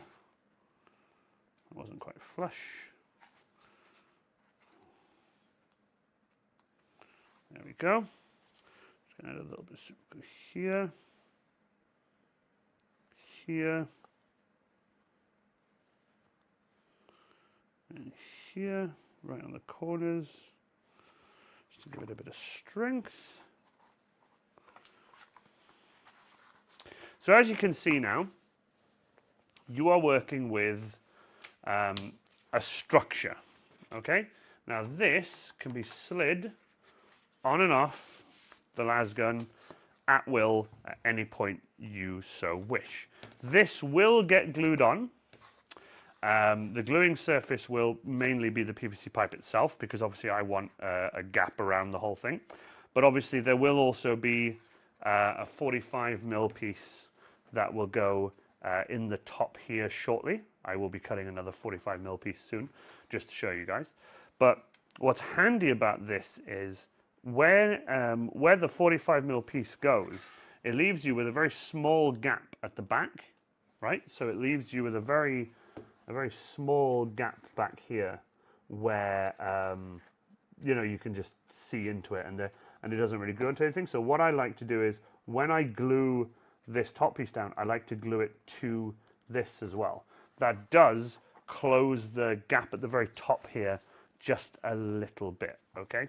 So that's just a bit of advice there for you. But before anything gets, you know, the top gets done or whatever, this entire piece in here, this entire section in here, will get hot glue, like lathered into it, hot glue into the gaps, hot glue down the sides. That will hold this entire piece to the barrel. Also, pulling this forward and putting super glue on the PVC pipe here before putting it back in its place also helps. The piece at the bottom here, this will also, when you find its place there, you can have a look down here, move it forward, put super glue in, push it back. So everything will get glued, everything will be, like, you know, sorted. But for now, you don't have to worry about gluing this just yet, because we do need to pop it on and off and sort some bits out with it. So right now, it's a little bit of tidying up on the table before we move on to the next step. So just for the moment, we're going to leave the lasgun to one side, and we're going to go and focus on the next large piece that we need for the lasgun, and that is the Aquila block. As you can see here, it says 6 times, so you need 6 of these all together. These make up the block that goes under, so the foregrip, if you will, that goes under the main barrel at the front of the gun. Now, I have supplied you guys here with the shape, including the angles, so you can get a nice fancy block. When you cut 6 of these out, you will have 6 of them in total. You will then start gluing them together until you have a block that's 60 millimeter wide. So that's 60 millimeters, 6 10 mil pieces all glued together. When it comes to painting, if you are that way inclined, I have supplied, along with the pattern, the Aquila itself here on the block. Once you've cut out all 6 pieces and glued them together, when you get to the painting stage, you can slowly but surely cut out each of the small Aquila pieces here and lay this on top. By then using a sponge, you can then just dab slowly onto this piece of paper, and that will give you a nice painted Aquila for the end. So when you're working on your Aquila, you can slowly but surely get it painted on. Obviously, I myself use a laser, so I laser etch mine on. Obviously, just because I can. I also do the block a different way now. I used to cut 6 of these out and glue 6 together with the 2 Aquila on the outside. But I have now opted for 20 mil thick EVA foam. This is really thick, dense stuff. So what I now do is I use a template that I've cut out from the same pattern, believe it or not. I lay this on top here. I will draw around it in silver Sharpie and cut out on my bandsaw, and then glue these together to make 60 mil. So if you guys want to start cutting these out now, if you want to pause the video here, when I come back, I will have these cut out and I will start gluing my Aquila block together. So welcome back. We are now going to just glue these pieces together. As you can see, I've cut the 20 mil thick EVA foam I have on my bandsaw, and I'm now going to glue them together. And they're not cut absolutely like square to these, because these are precision laser cut, and I just cut mine sort of by eye using a template with a bandsaw. So what I do is I'll glue these together, and then I will run them through the bandsaw just to square them all off. That also gives me a really nice edge. It gives me a really nice looking edge because of the bandsaw blade. So it gets rid of all the old the melted laser marks, but it gives me a really nice bandsaw cut edge, like a machined edge, if you will. It looks really nice. So I'm just going to glue these together super quick, and then we can continue with the rest of the build. While this cures, I'm going to put a weighted block on top of this with a block of wood, just to help it cure, because it is several pieces of wood. So if you're gluing along with me, you are currently at the same stage I am. Continue with me just to get these all glued, and then once your Aquila block is all glued together, we'll move on to the next stage. And now, with the Aquila block all glued together, you will have something quite sturdy like this. It should hold in your hand quite nicely. It will go here under the lasgun there, and as you can see, couple that with what we've already put together, like so, and the lasgun is starting to come together quite nicely. So, moving on to the next segment of this build, after we do a little bit of tidying up. Okay, now with the Aquila block drying, leave that to one side for a moment. I had some weights on it earlier. Cut a 40 mil wide piece of foam that is the same height as this piece here. So if you have a look here, this fits in the same same size, same height as this. Don't worry about how you cut the top of it, by the way, because that will be hidden. Just make sure the bottom and the front are perfectly flush, okay? So this will start the structural side for the power pack. The power pack, for example, if I grab one over here, the power pack, when you put the 10mm piece in, sorry, when you put the 10mm, 40mm wide piece here, you can see that it fits in quite nicely. And then on the other side, then there will be a 5mm piece, but we'll come to that in just a moment after we've glued this in. So, glue both sides like so. Then line it up, both sides. Make sure the bottom is nice and flush and the front is nice and flush. Give it a little squeeze, little blow there, wait for it to cure. And there you go. So you can now test fit. Now back here, whoopsie daisy, back here, there is now a small gap, and I believe it's over 5mm, but I use 5mm EVA foam to plug the back here, okay? So grab a piece of scrap 5mm or a new bit of 5mm that you may have, okay? And cut the same kind of size square that you need for that. So it's 40mm wide. Yep, 40mm wide. And as for height for this one, it's 45. So 40 by 45. So 40, 40, 40 there. 40 there.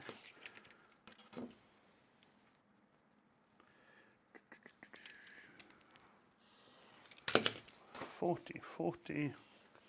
Test fit. 40 it is. And actually, do you know what? Let's pop it in until it stops. And I'll mark it. I'll mark it here. So that way I've got the exact size I need. So pop the 5mm piece until it reaches the piece of bar at the top. That way it'll hold nicely. I'm going to, oh bother. I'm going to put this on the edge of my table.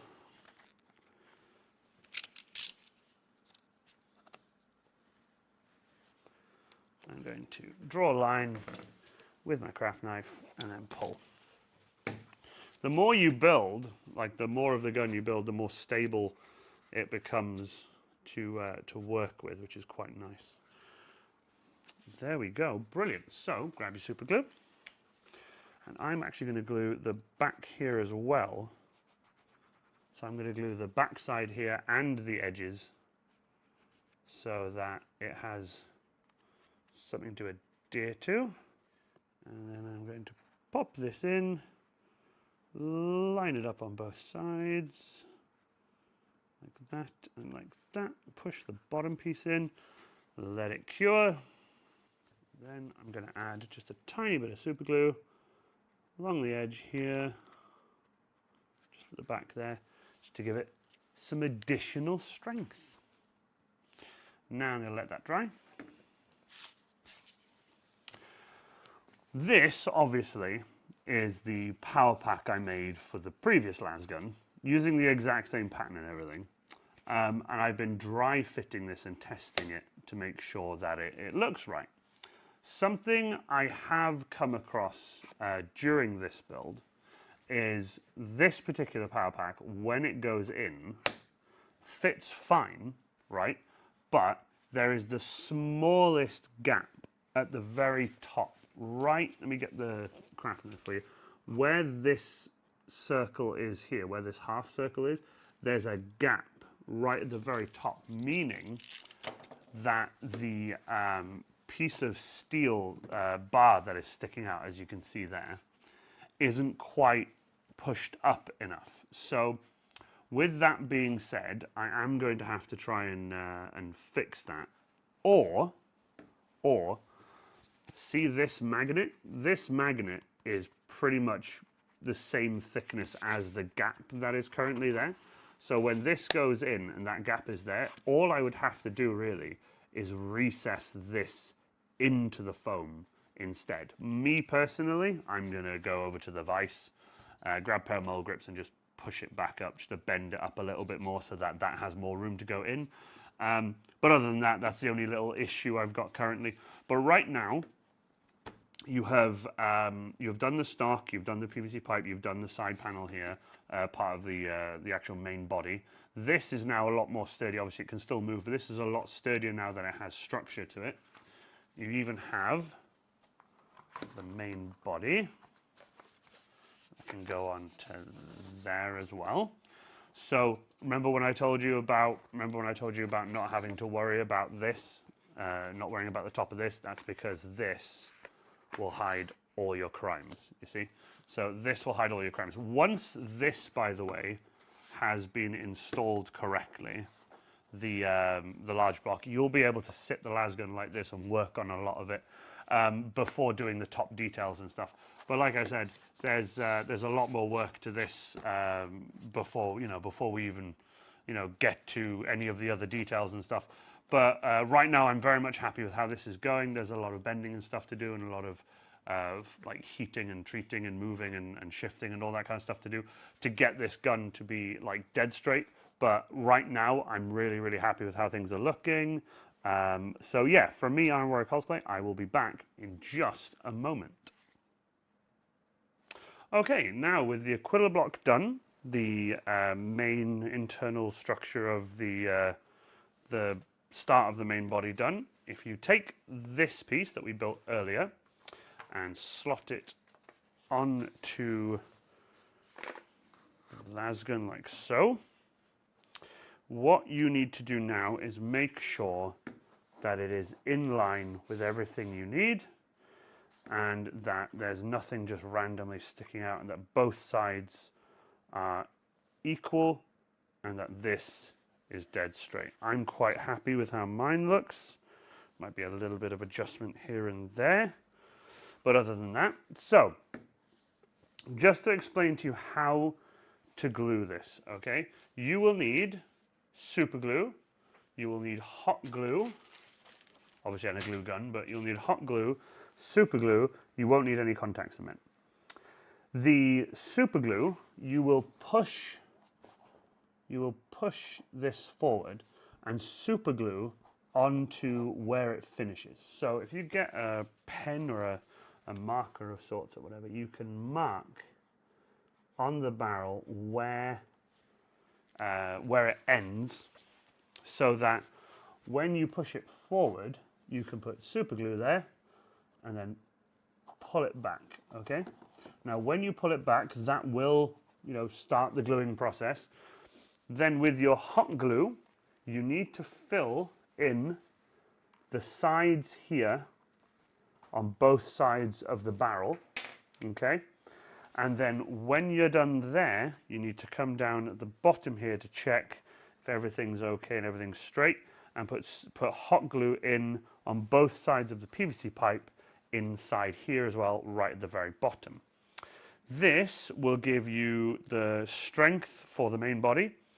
It will also make sure that you get this nice sort of gap around the edges here. And once this has fully cured, like once the super glue has dried and once the hot glue has completely cooled down, I will then advise start filling in some gaps, start adding some hot glue over the top just to give it some more strength.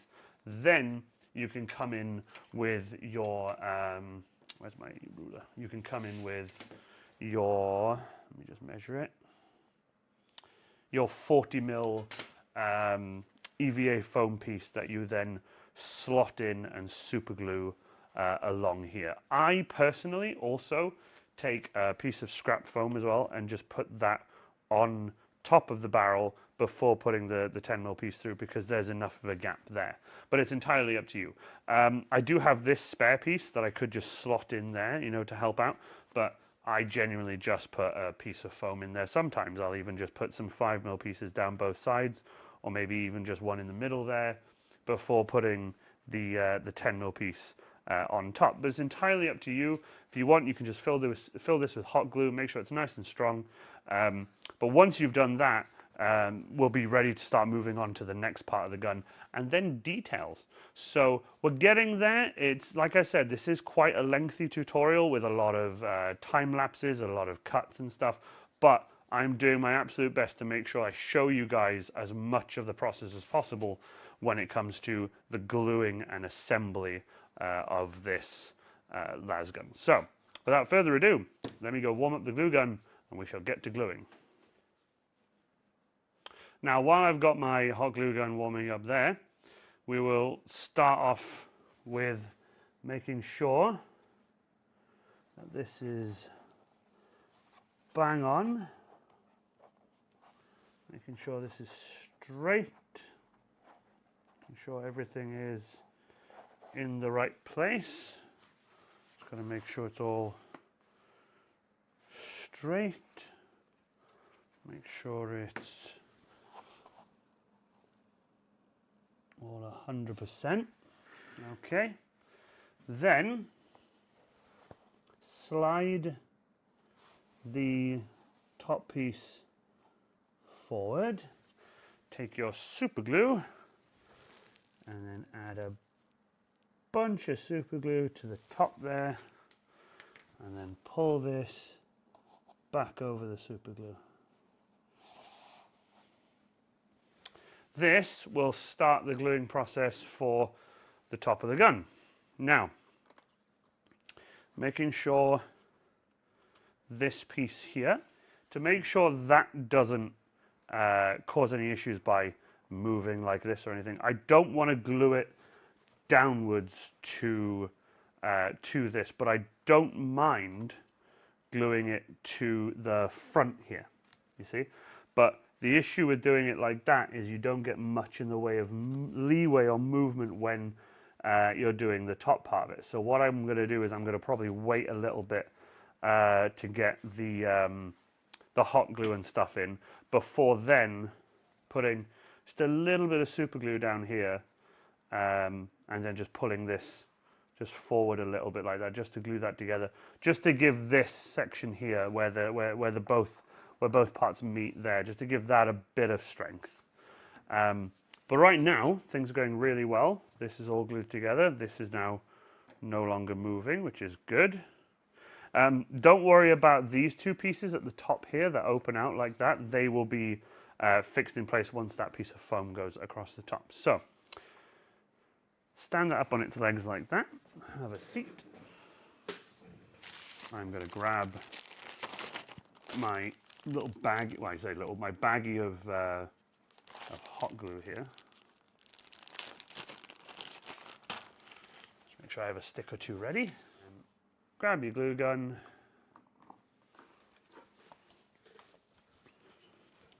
And then start slowly filling in, but keeping pressure on the side panel. You don't want this hot glue to push the side panel out, okay? The reason you don't want it doing that is because you will never get that back in.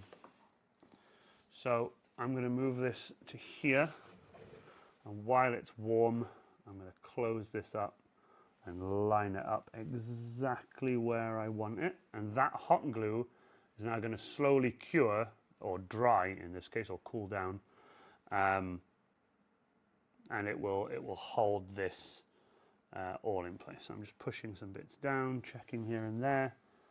The back looks really good. I'm really happy with how this is coming together.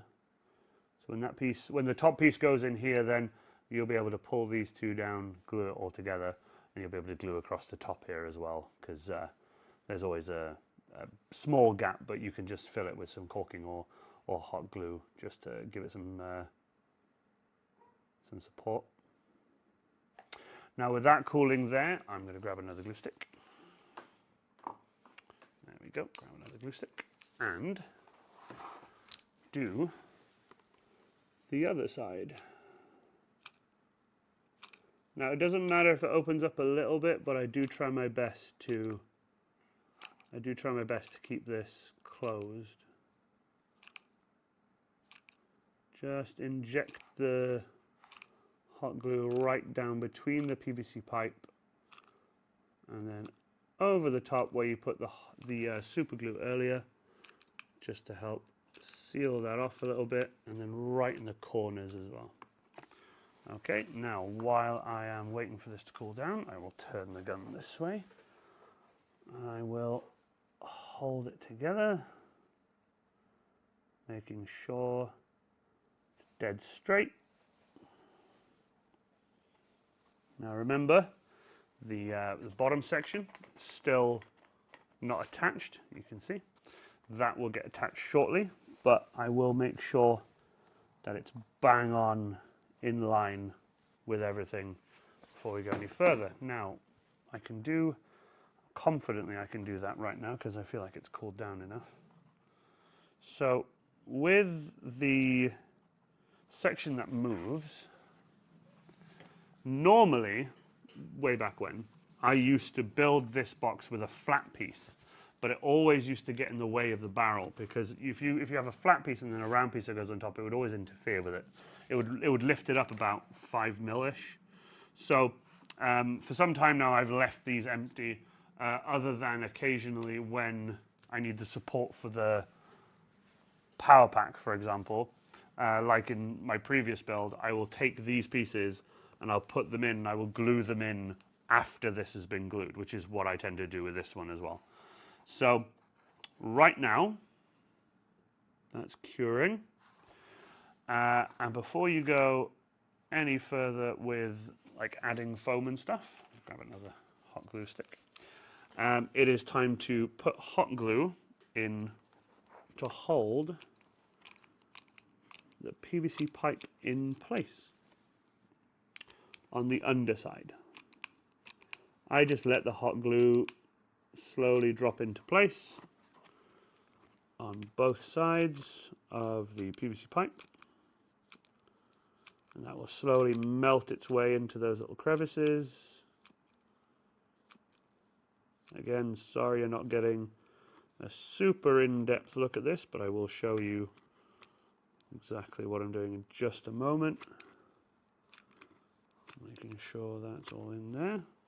I did just get a little bit, oh, let's leave that on. I did just get a little bit on the side. So I'm going to grab my trusty old stick here. And I'm going to just scrape that off there and just push it down into, there we go. I've got a little bit of hot glue on the side there, so I'm just going to peel that out. There we go. Well, that could not have got any better. That was quite easy. Thought that was going to be a disaster. There we go. Right, so with more hot glue in there, I'm going to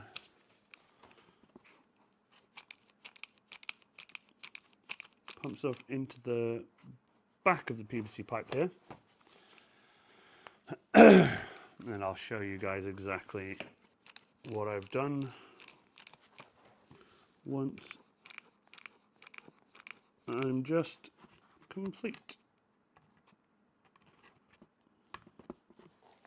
There we go. Leave the hot glue gun on. Let that cool. Check here. That's fine. Let that cool.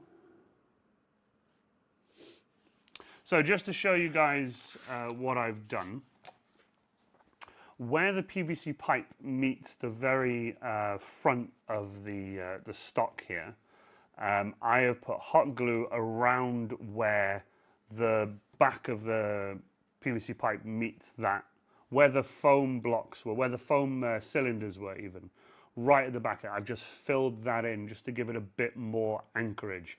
That will also stop it from twisting. The the foam and the contact cement inside is decent enough to stop it from being pulled off, but I've always liked to add a little bit of extra support for it so that it doesn't twist, okay? Because I do pick it up by the barrel sometimes, and it's nice to know that it won't just, you know, rotate on me. So that's looking good. That's very, very good, in fact. And I've completely avoided the gaps, which is really nice. So I can still move this into position, which is what I plan on doing now. So, right here, like I was saying, just a little bit of super glue. If you want to pull this back a little bit and just add a nice dab of super glue there. I'm going to add a little bit more, actually. There we go. I am now going to just push this forward and make sure that it's exactly where I want it. It is exactly where I want it. So now I'm going to let that set. And with that set, I'm going to add a little bit across the top here, just to let that sink in. Just to give this support where the power cell goes, or the power pack even, sorry, where that goes, just to give that some strength, because when you're using the power pack, if you're pulling it in and out for photos or just pulling it in and out to show people, the last thing you want is for the entire thing to be shifting, like, you know, left and right while you're trying to show people stuff, because it just doesn't show good craftsmanship then. So I'm trying to make sure that this stays put. So I'm just letting this dry. Once this is dry, we'll move on to the next step.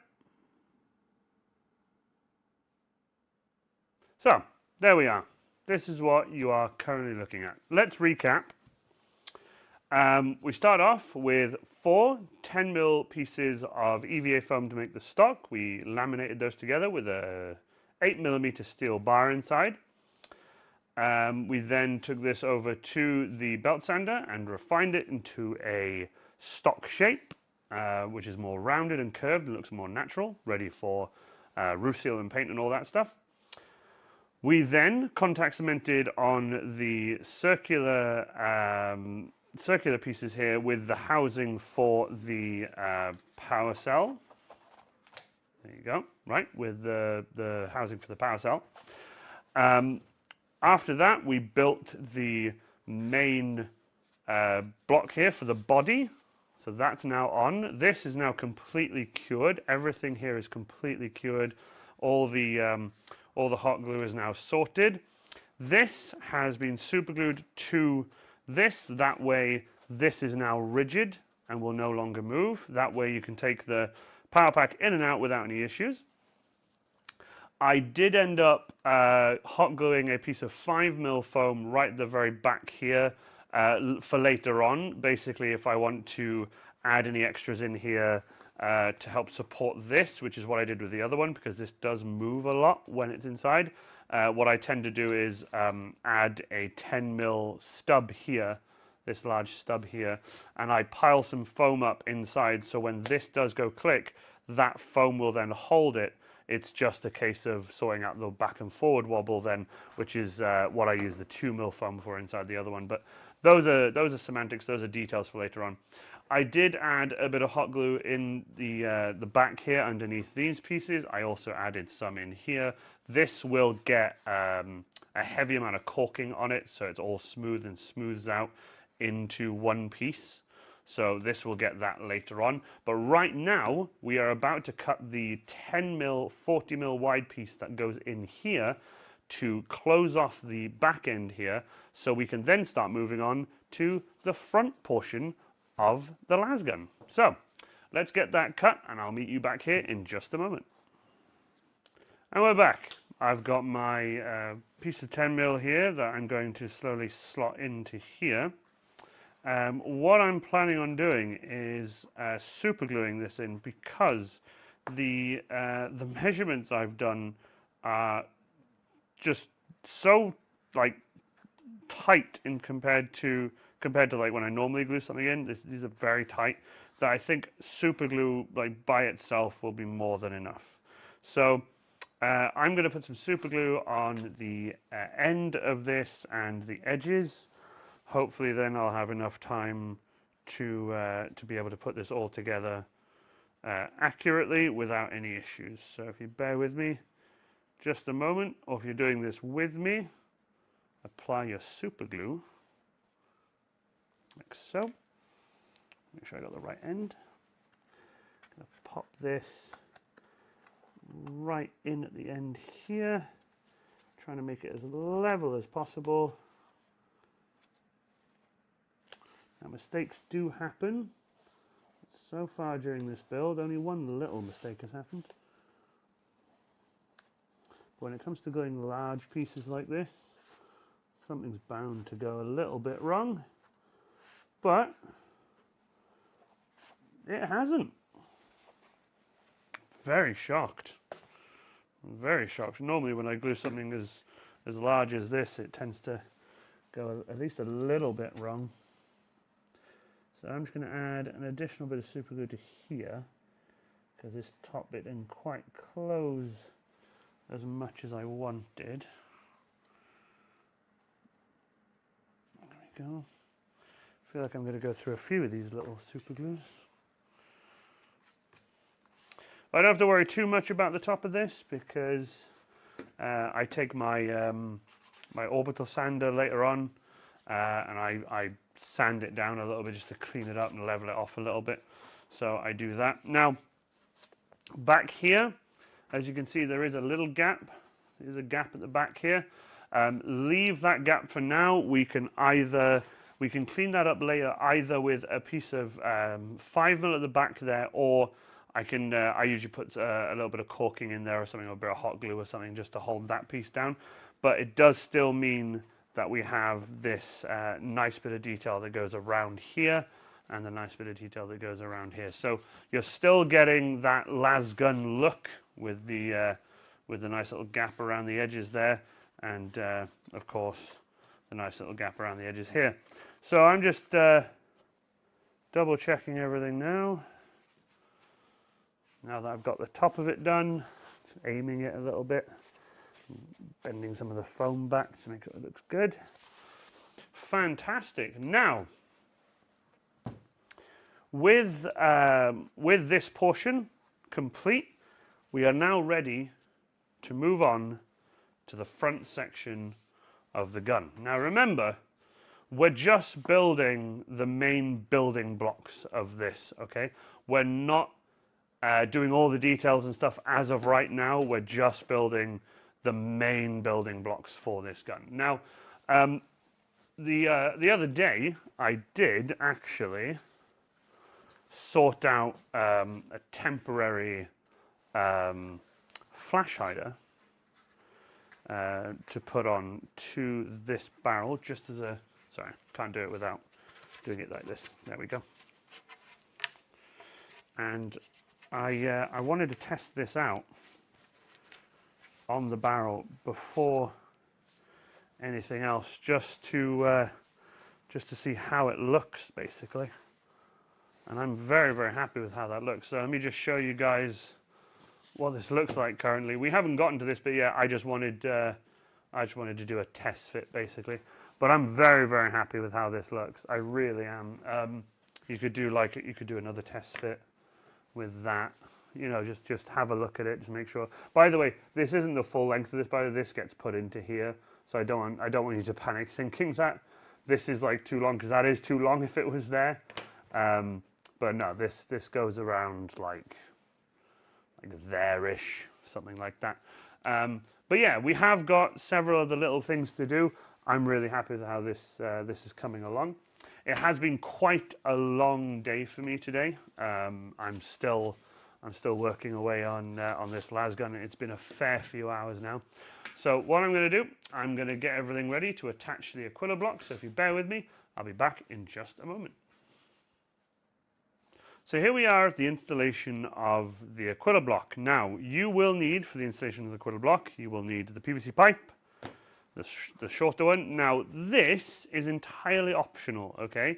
This is a 5mm, I believe, 6mm piece of steel rod that I have. I have like a box of these all cut to the same size. And this goes in the center of here. It goes in like a little bit, and then it goes in through this piece of 10 mil and into this piece of 10 mil until it just comes out the other side. And I pull it back through and I glue it into there. It's an additional support for the Aquila block. Now, you do not have to use this at all. You can glue this block directly, this face to that face, using contact cement and super glue. But then once you've done that, the PVC pipe will be here. The PVC pipe will go in here, and then you'll also have the structural piece at the front, which holds this PVC pipe, which in turn holds this, which holds it together. Then there's hot glue that goes in here as well, like between the PVC pipe and the Aquila block, so you don't have to worry about that coming apart, because before this gets fully glued in, we do need to do the 10 mil heat sinks, but these will get done momentarily. Right now we're just doing the Aquila block because there's no point doing those before you do this. With the shorter of the PVC pipes, remembering that it is the small PVC pipe, 330 millimeters long. It is 330 if I'm right. Oh, yep, it's too long for this. That's why I have the tape measure. This is why the tape measure was part of the list. 330 on the dot. Perfect. 330. 250 of this. Okay, 250 of this needs to be showing. The rest of it can go into the Aquila block for strength. Okay, now, obviously, back to what I was saying about keeping PVC pipes. Well, this here is the exact same PVC pipe that I have here, except it's the label end that I just cut. What I'm going to do now is line this up with as dead center as I can on this Aquila block. And then I'm going to mark that as best as I can. Now, I am going to have to hold this like quite close to myself. Now, I am going to drill this in to the foam. Now, this does create a plug, as you can see here. Okay, creates a plug, so you can get rid of this this foam there. Squeeze this back together.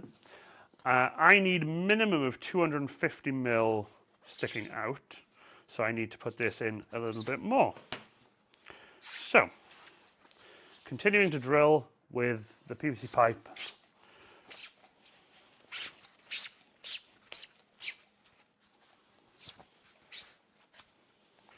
There we go.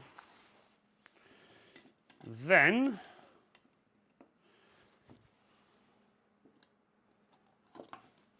taking your PVC pipe here with the line drawn for 250 mil that way.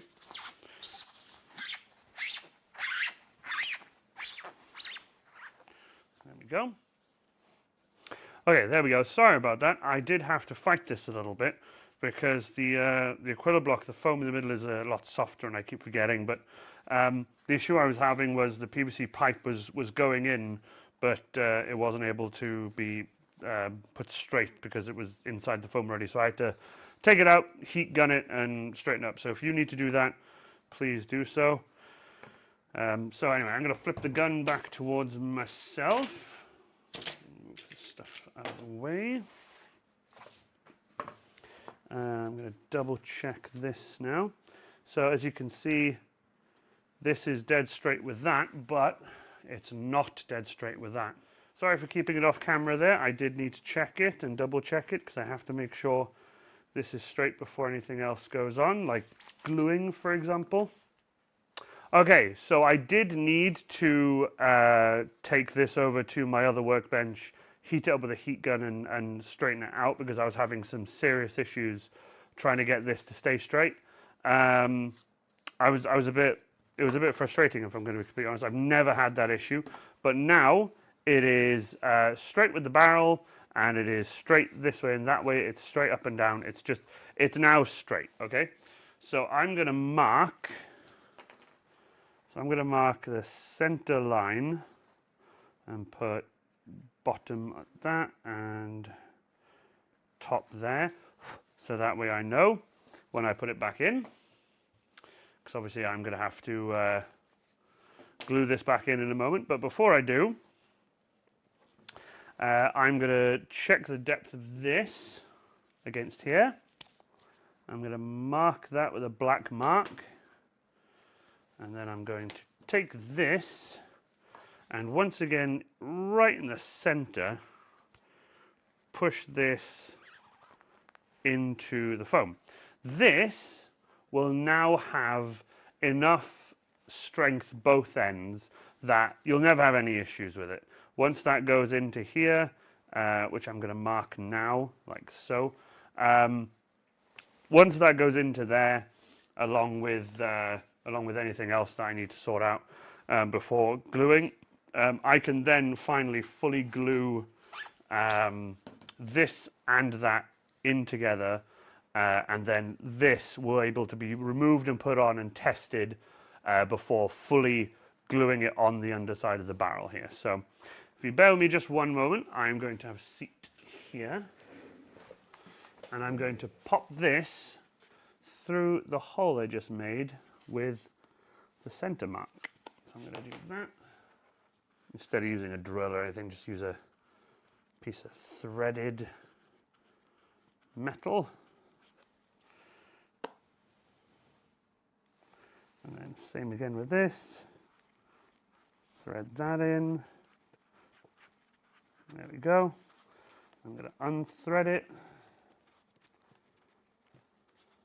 Like I said, this is not as, it's not as perfectly step by step as all the other tutorials and stuff that I have done in the past.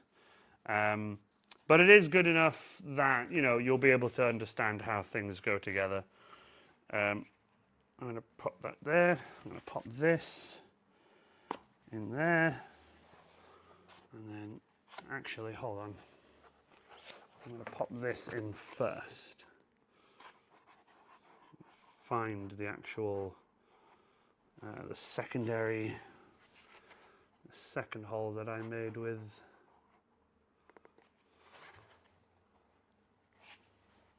There it is. So that comes all the way through. I obviously remove the foam that I drilled out and I push it back through a little bit. This now will take this, and obviously you need to push it through on the other side just to make sure it's secure. And even now, with just that, even though it's upside down, just realized, sorry, my bad. Even with just that, it's enough to hold it, you see? So even with just that piece of metal and those two pieces of 10mm foam, it's enough to hold it. But obviously, we'll be gluing and strengthening and adding, and there'll be a lot more. There'll be a lot more going on before anything gets fully glued. But like I said, this is what's going on so far. The PVC pipe has gone into here. There's 250mm sticking out. Okay, the rest is inside the Aquila block. Then a short piece of metal, which again you don't have to do, is going through here and through these two pieces of 10mm, out the other side into this piece of 10mm. So there's 30mm extra, just giving it a bit of strength with that piece of metal. That way then I know that the Aquila block, along with the glue and the front support piece that goes on later on, will be fully embedded there, and that will be fine. It will all be strong, and I'll be able to pick up the gun with no worries, even though right now it's pretty solid. So I'm going to remove that, put that to one side, and we'll now move on to the next part of this build. And we are back now. Moving on, with the Aquila block done and the las there, you need to get out your 10mm half round dowel, okay? Now, with this 10mm half round dowel, you will cut the 10mm half round dowel, you'll cut into strips of 125 millimeters, okay? So a bunch of these need to be cut at 125. Now in total, let me just check. In total, 3, 6, there is 7, okay? There are 7 total pieces that need to be got. So we are going to cut these now. And I'm just going to use the one I cut previously as a guide. So now take your las, pop this in, but make sure you don't glue this in, okay? Pop this in, okay? Remember, by the way, this and this aren't glued into this yet, so this is still just, you know, a standalone piece. What you will do then is you can move this down as you install these, so that it has plenty of space, okay? So that's my plan. Now I have to go measure on the original one. I can't bring it over to the table because of YouTube's policies. So that's what we're going to do. I'm going to go over a measure. So the first one is 13 millimeters away. 13. So from here is 13. So do I have, yes, 10. 11, 12, 13. So let me just double check that. Right, there we go. So now I'm going to check where everything is. Make sure it's like roughly in the middle. Pop that off. Move those to one side. Get my super glue. And then just on the one side, I'm going to make sure they're sort of equidistant apart. I'm going to glue this one on. So give it a minute now, and I'll show you what I've done. There we go. So with this now 13 millimeters away from the very flat piece here, with that 13 millimeters away, I can now glue these on. And then each one I glue on, then I will have a gap in between. The gap I need between each one is 5 millimeters. So it's 5 millimeters between each little heatsink bit, okay? So now I'm going to straighten this one up and fold it around until it gets to the other side. There we go. Now, once the super glue does bite onto this PVC pipe, you're pretty screwed. It's, you know, it's on there once it's on there, and I've made a little boo-boo at the bottom here, but it's fine. I can Dremel that away. If you do make a little bit of mistake, you still have one left over if you do have to rip one off, but it's fine. So, between each of these now is 5 millimeters. So I'm going to measure 5 millimeters.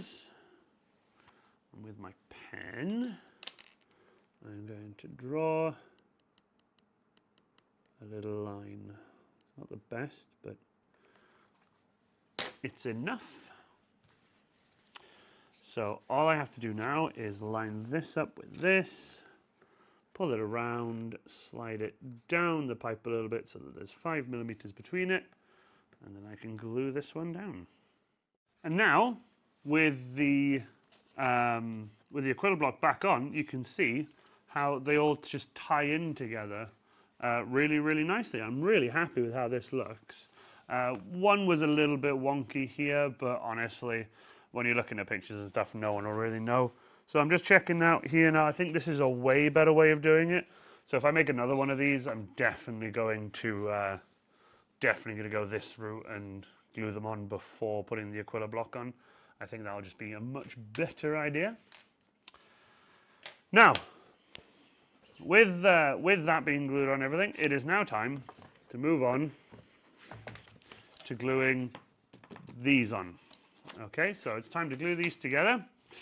I am going to mark this. Actually, let's mark it to where exactly it needs to be. right there. It's already exactly where it needs to be. So I'm going to double mark that, make sure that stays right there. Then, oh, which one of these is open? That one. I'm going to pull this out. Then I'm going to lather it in super glue. If anything, as much super glue as I can fathom out this tiny bottle. And then I'm going to slowly twist it and pop it in right up to the line and let that set. Next is the same with this, except this time I'm just going to pull it out directly so I know top and bottom. And then I'm going to preemptively cut one of these little tubes open of super glue ready, because I know I'm going to need a bit of it. So let's squeeze this on. There you go. I knew that would run out. So squeeze this on. Because it's EVA foam and PVC pipe, it sticks so well. It sticks really well. So I'm now going to make sure that the top and the bottom are lined properly.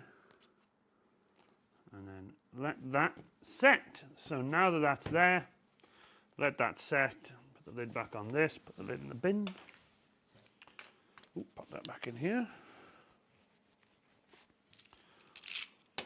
Once this has set and everything is all dry, I will come back with the next portion of the build. Now, with the Aquila block fully glued, it is now pretty much solid as a rock. It is time to glue this to this. Now, contact cement is my go-to, definitely for this bit, because contact cement just, for me personally, just works a treat. I might even, not gonna lie, do the double adhesive method and add a bit of super glue in with it, so we'll see. So I'm going to paste this on around here, like so, nice and thin, taking off the excess where I can. There we go. And then putting it back where I need it. All right. Then, over on the back side, doing the same again. Okay. While that dries, I'm going to warm up my glue gun. While that's warming up, this will get a bit of super glue put on it, the metal bar. Along with that, there'll be some super glue put on the very center of this for it to try and adhere to the PVC pipe. And the contact cement obviously will stick to the contact cement as it's inserted. So far, so good. Let's get some super glue on top here, like so. And then a few dots of super glue here, and then some super glue on the steel rod. I will then pop this in and hold it down and hold it against the side and the back. Put the super glue back on, making sure it sticks nice and solid to the PVC pipe, and that the rod has come through the other side. Yes, it has.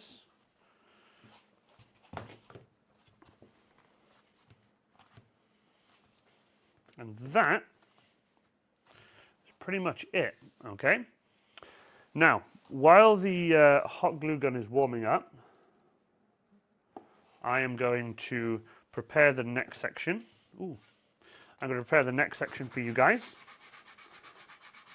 There we go. Because the next section involves the hot glue, going between some of these and making sure that it stays as intact as possible.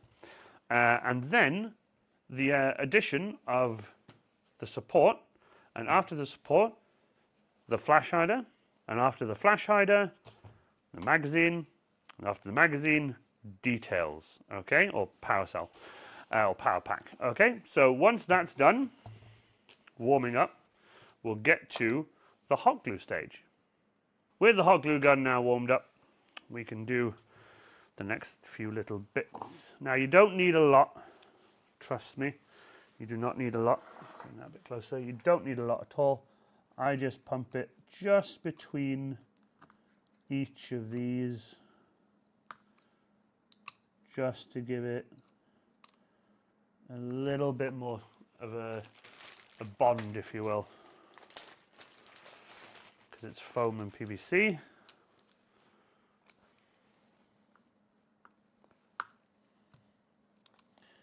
And just going to fill these a little bit. These also supply a bit of detail. They end up looking like it's been welded.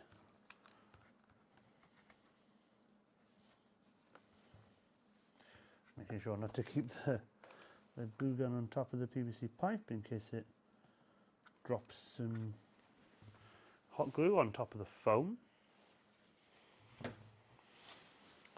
Then we'll do the other side. We are now almost on the home straight. This has been a bit of a difficult one for me. For those of you who've seen the post that I posted about what's been going on yet again. But anyway, I'm back. It's fine. We are here. I've got a little bit of dremeling to do.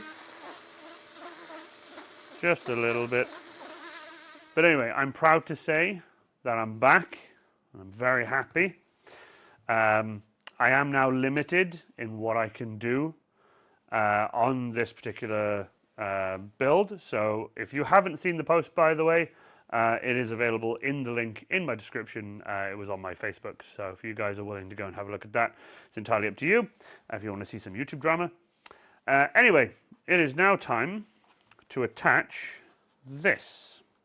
Now, unfortunately, I would normally show you by bringing the other pre-made one of these onto the table, but I can't. So what I'm going to do is I'm going to take this over to it, measure it, and then tell you guys. So if you bear with me just one moment, I'll be back in a sec. Okay, so from the very front here, it needs to be 190. 190, oopsie daisy. Ooh, forward a little bit, making sure it's kept straight. That's 190, and the bottom should be 60. And that's bang on. So I'm now going to just get my marker super quick and just mark the front of both of these. I'm then going to push these back a touch, and I'm going to use the super glue. I'm going to try and hold enough super glue here that it wants to run around the barrel, run around the PVC pipe. Okay, and then what I can do is I can bring this forward to the line, 60, 190, and then just add a little bit more to the other side just to get it to run around. Then I'm going to hold it vertically and fill in the back section also. This super glue that I've bought for the PVC pipes sticks so well to PVC pipe, it's quite unreal.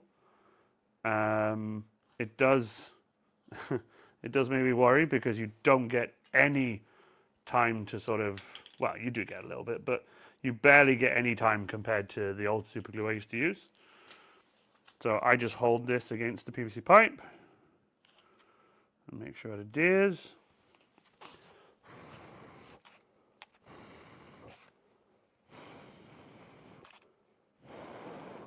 Make make sure it dries and cures. So with this, so far, we are pretty much like done in terms of the actual main bulk of it. But like I said, we've got detail pieces, we've got the little side detail pieces to put onto this, which requires contact cement and some doodling, and got the flash hider, by the way. I'm really excited to show you guys this.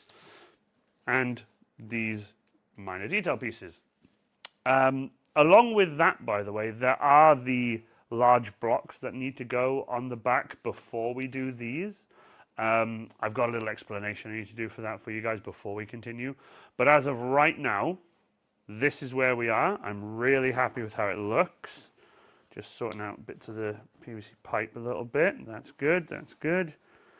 Checking if there's anything I need to just double check and remember. Doesn't seem to be, so that's good. Now then, we will move on to the next part. And the next part, I think, we'll do is the power pack. While we let that settle, we'll do the power pack, okay?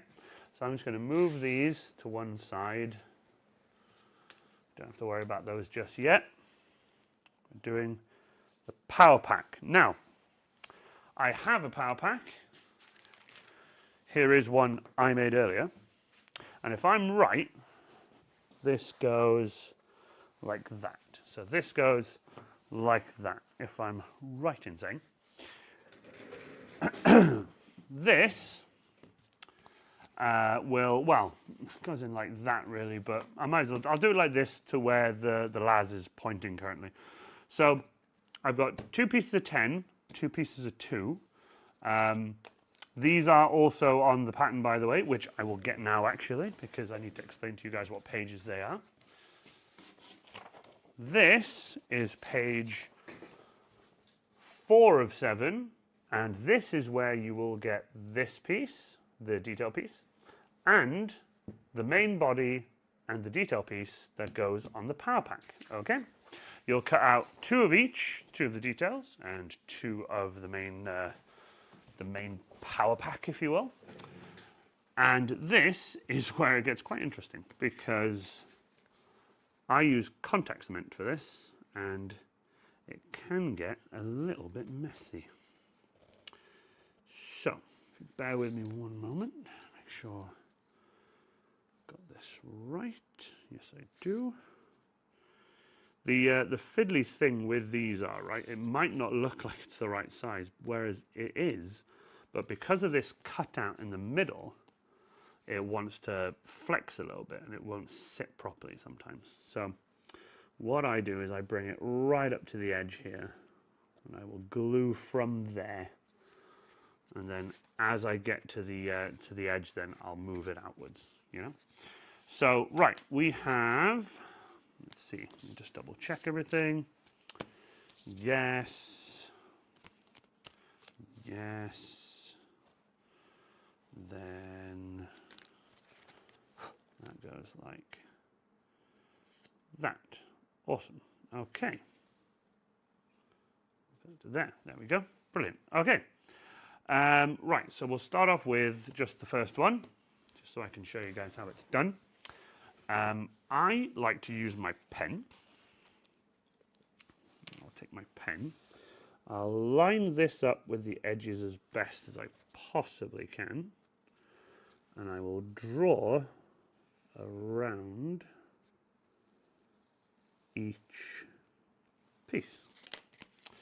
With this drawn around, where I've drawn here will not get glued, where I haven't will get glued.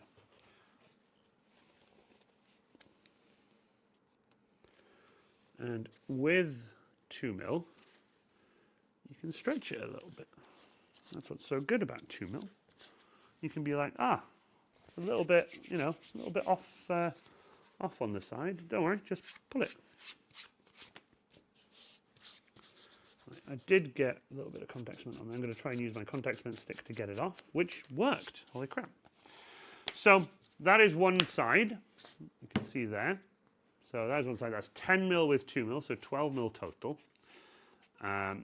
And this is one side of 2, and then once we do that, it's time then to break out the 10mm foam. So we'll jump into a time lapse and off we go.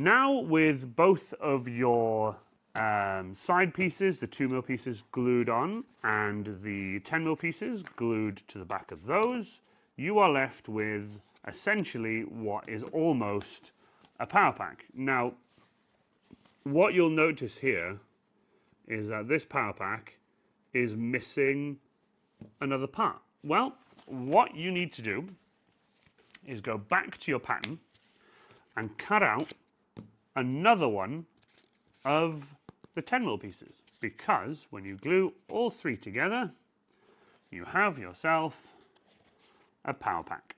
You see? Now, this one is a little bit shorter because I did have to modify it when I realized I wanted to put a magnet in. So I've left these ones, the full size ones, for you guys to do with as you wish, whether you want to glue them in or magnetize them, it's entirely up to you. I'm going to leave these the same size, but what I am going to do now is glue these together. So I'm also just going to mark them with a pen. So I will just do this super quick, just so that you guys can see. But yeah, basically you need to cut 3 of these out and you've got yourself a power pack. And there we have it. That is the power pack now glued together. Now remember, I did shave mine down with my bandsaw a little bit because I wanted it to be able to be taken in and out much, much easier. Whereas obviously with the measurements I've done for the original pattern, much like the one you guys will have, this fits in nice and snugly, okay? Don't be afraid to just push it in a little bit. It's nice and snug. That means now that the gun will pretty much stand up by itself. There you go. The gun will pretty much stand up by itself now.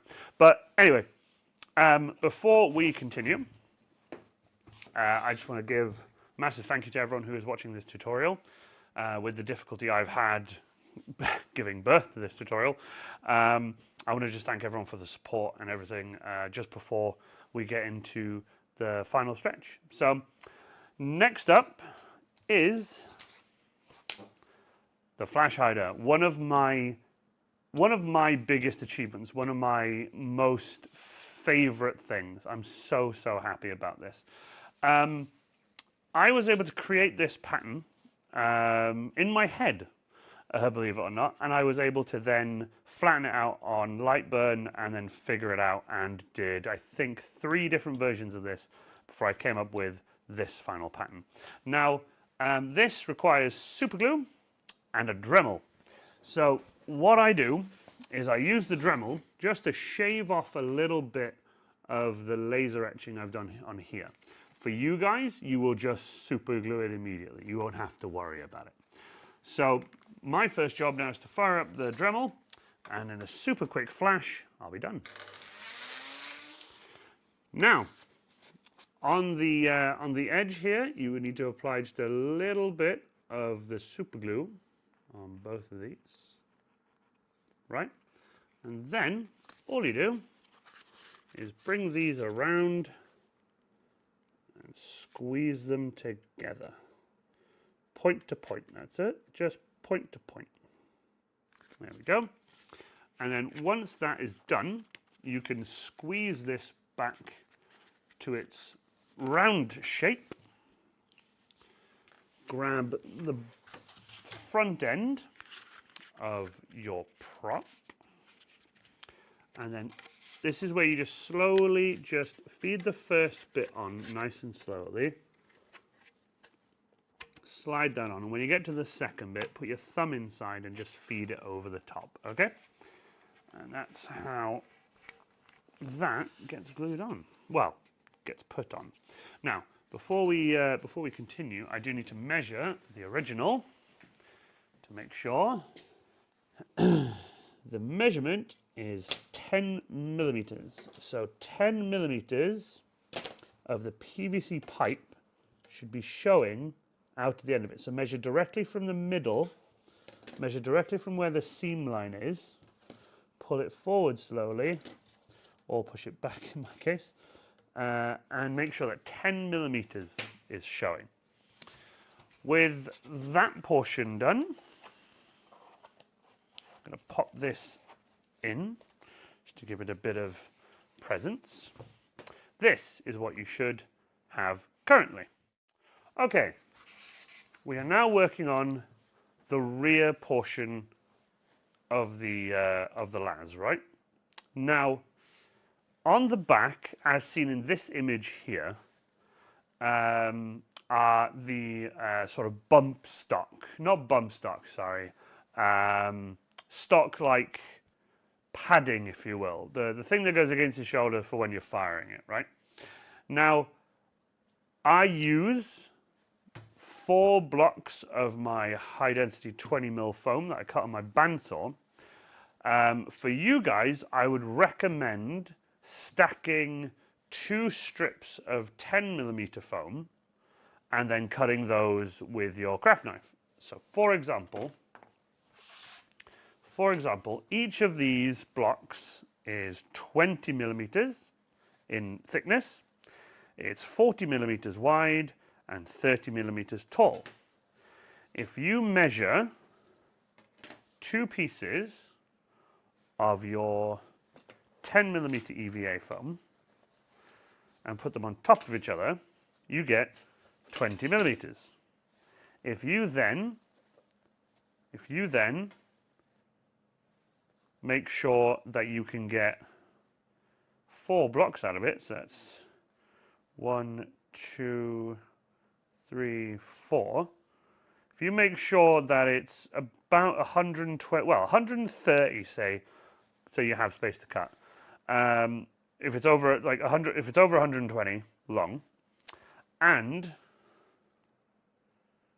40mm wide, which this is, you could contact cement these together, draw the correct lines, and using your longest blade, cut out the 4 blocks you need to put on the back of the stock. Okay? Now, with that being said, I am going to continue just using these. I spread mine out just a little bit between each one. Only a little bit, but before I do any gluing, I make sure that they're rounded. So like in the image I just showed you, or this image here, you can see that they've been rounded by a Dremel. So I'm going to pop on my respirator and my goggles, and we are going to start doing some dremeling.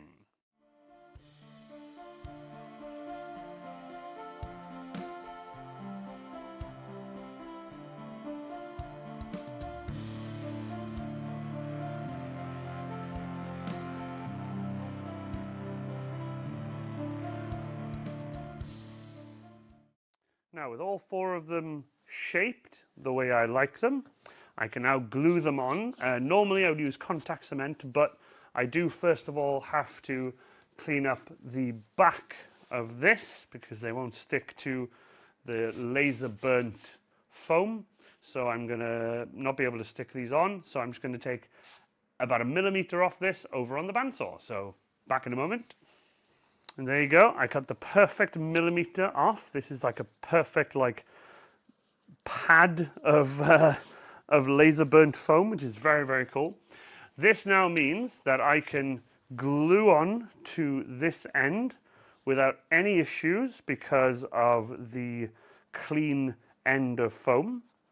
And then once these are all glued on with a little space between each one of them, I can then work on these. So if you join me now, I am going to use, I'm going to take the flash hider off so I can pop it down onto the floor.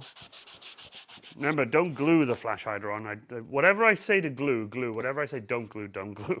That's basically the best way to go about it. Is if I say, yes, glue this in the tutorial, then glue it. If I haven't said glue it, then for God's sake, don't. because there's probably a reason I haven't said to glue it on yet. So what I'm going to do is I'm going to glue these slightly apart. So I'm going to glue the first one here, and I'm thinking I might use super glue. I'm going to use super glue and plenty of it. Next up is the second one. Apologies if you guys can't see this very well, but I am needing to make sure that they line up perfectly with the right amount of spacing between them. So I have left a gap between these compared to the other ones. I've left like a bit of a gap between each one of them because, if anything, I wanted to try it out because, you know, the other ones have been so close together. But in terms of the spacing for these, as long as they're just on the back, you're fine. There's nothing that goes in between. It's just this that gets wrapped around next. So you don't have to worry about that. It's just, you know, more foam that gets like contact cemented around it. So you don't have to worry about like where they go because this will cover a lot of it. So we're about to do that next. So if you get ready with these two rear pieces, I'll grab the sheet and we'll crack on from there. So if you grab page 6 of 7, you will see 2 long red pieces with circles on both sides, okay, with half circles. It says ×1 set. Just cut out both of these, transfer them to 5mm EVA foam, and cut them out. So that is what we're doing now. Here they are. These are the 2 pieces. Now, you might think that the edge here matches up with the edge here. Well, no, it actually doesn't. It actually overlaps the edge a little bit. Now, there's a reason one's longer than the other. It's mainly to help you with the fact that it's better to have too much than too little when it comes to these. So I'm just matching off of my one. With these, you can fold them over. Now take the shortest one and put it where there's just about a 5mm overlap, okay? And fold this over so that it's pretty much bang on in the middle of the center line of the stock, okay? Now, with that, I'm going to cut just a tiny bit off because obviously I've laser cut mine, so I have to cut a tiny bit off to get rid of the excess that I don't need from the laser burning. And then with this here, you have enough excess now, both top and bottom, that when you use the longer piece, you don't have to worry about where it goes. So I'm going to remove the power pack, bring this onto the table, show you how much you need both sides, like so. Overlap the pair of them, like so. Mark the middle, basically mark the end piece of the shortest one, and with this over the top of it, cut this one to the very end of that one. So when you fold them over, they now touch each other right at the very top. And that is what you want, first of all. So I've cut that one. Yes, okay. So now we need to super glue the ends of these together without burning a hole in our thumb this time. Okay, with the 2 top pieces super glued, you should have something that looks like a pair of glasses. Okay, a pair of nice glasses. If you get this back again, line this up in the middle once again, fold these guys over, making sure they are pretty much in the same spot both sides with a little bit of overhang. Then do the same thing again where you bring this side up and this side down, and then if you can, cut it smack bang in the middle through both of them. Then you can glue the two ends together. So, now with that glued on, essentially, you can now fit this over like a glove. You can just push it over. You can center it to where you want. Make sure it's in the right place, like so, making sure it looks all fancy. Then, get your pen, or in my case, biro, which I always keep on me. I then draw around and get ready for the contact cement. So now I pop this off, I grab my contact cement, my pen back in my overalls or apron, and then I'll start spreading the contact cement. Let that dry fully, and as you're doing that, do this. What's really handy about it being one loop like this is you can just smooth this on while rolling it around. It's really handy.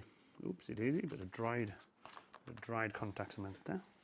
Now, the elasticity of contact cement is quite good, especially considering that 5mm foam can stretch, like, you know, quite a bit before it tears or snaps. But it's the strength of the super glue with the accelerator is what I'm mainly worried about right now. But it's not too much of a bother. So we're going to pull this back. And we are going to start off popping this over the top like so, sliding it on. Remember, the contact cement on the band is still wet, whereas the contact cement on the stock piece is dry. That's why I said let this dry, because you can then stick it on with no issues, and you can also make sure it's overlapped properly. Like I just didn't, but now I have. I've pulled it forward a bit now, so now it's overlapping like it should. Let me just straighten that up a little bit, because it's not quite straight. There we go. And there is the back foam bit. That looks really good, I think. So far so good. That's how things are looking. Now, with that being done, I am confident enough to say the flash hider can go on with no issues whatsoever. So let's grab the very front, pop it off the end of the table,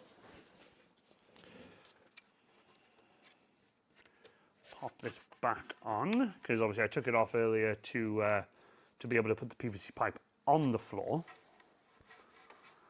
Okay. And who remembers how long it was? I do. It was 10mm. All I need to do is make sure that it's absolutely dead center. Like so. Then, with your super glue and your scalpel, lift the foam with the scalpel so you can get your glue underneath it, and then squirt some glue directly underneath. Same with the front. With the front, I suggest as you lift it up, you pop it under, is to squirt it as far in as you can. And then with the front, take it off the table, lift it up, and then squirt it around the lip, and then hold it down and squirt some around the edges as well, just to make sure that it adheres correctly. There we go. Back in the day, when I first started building these, I actually contact cemented them on, which was a nightmare. It was an unbelievable nightmare because even when it was wet, you could never get the inside of where the flash hider is clean enough when you were painting it. So it always looked really rough. Always just looked really, really rough. Now then, pop that in. Like I said, I probably do the same with this one as I did with my one and shave it down a little bit with my bandsaw. But for now, it can just be a nice tight fit. But right now, that is pretty much everything you need to know on how to build your very own Lucius pattern number 98 lasgun.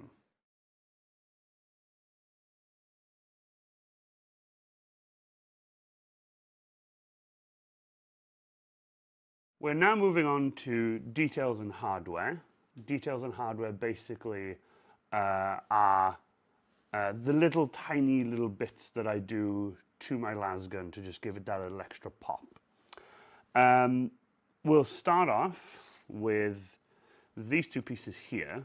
Now, these are basically like the rear iron sight. You look sort of between these to look down to the iron sight at the very front of the lasgun. And what I like to do with this is I like to get a piece of 5mm, sandwich a piece of 5mm between the pair of these, and then cut at the same angle as these to give it like a really cool looking sort of piece of detail, basically.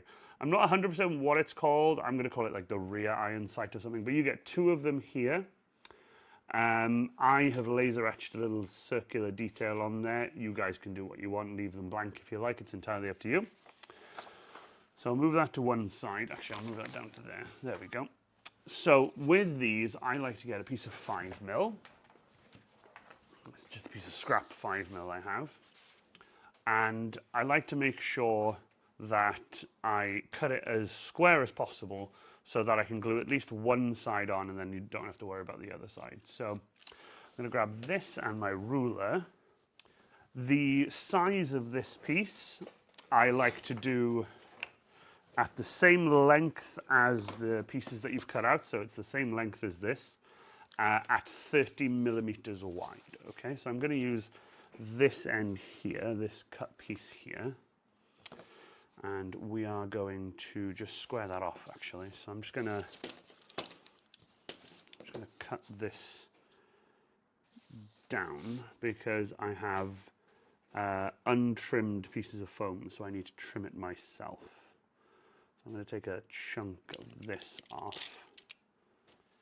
And then what I'm going to do is I'm going to take my first piece here and I'm going to glue it to the edge here, but leaving some foam out so that I can cut it later on, okay?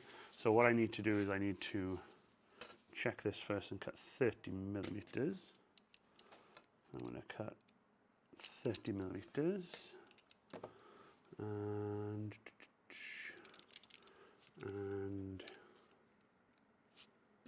30mm. Just going to just cut this. So I know this piece of foam is too long, but I do that for a reason. It's so that I have plenty of foam to cut later on. What I'm going to do now is just put these two together. I use the lines on my table to line them up.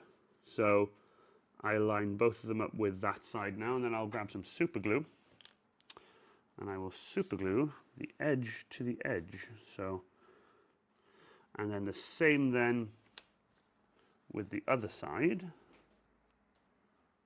These are just what I do and how I do it. Just make sure these are fully glued together. So you end up with something like this then, which has like a gap in the middle and then some nice detail pieces.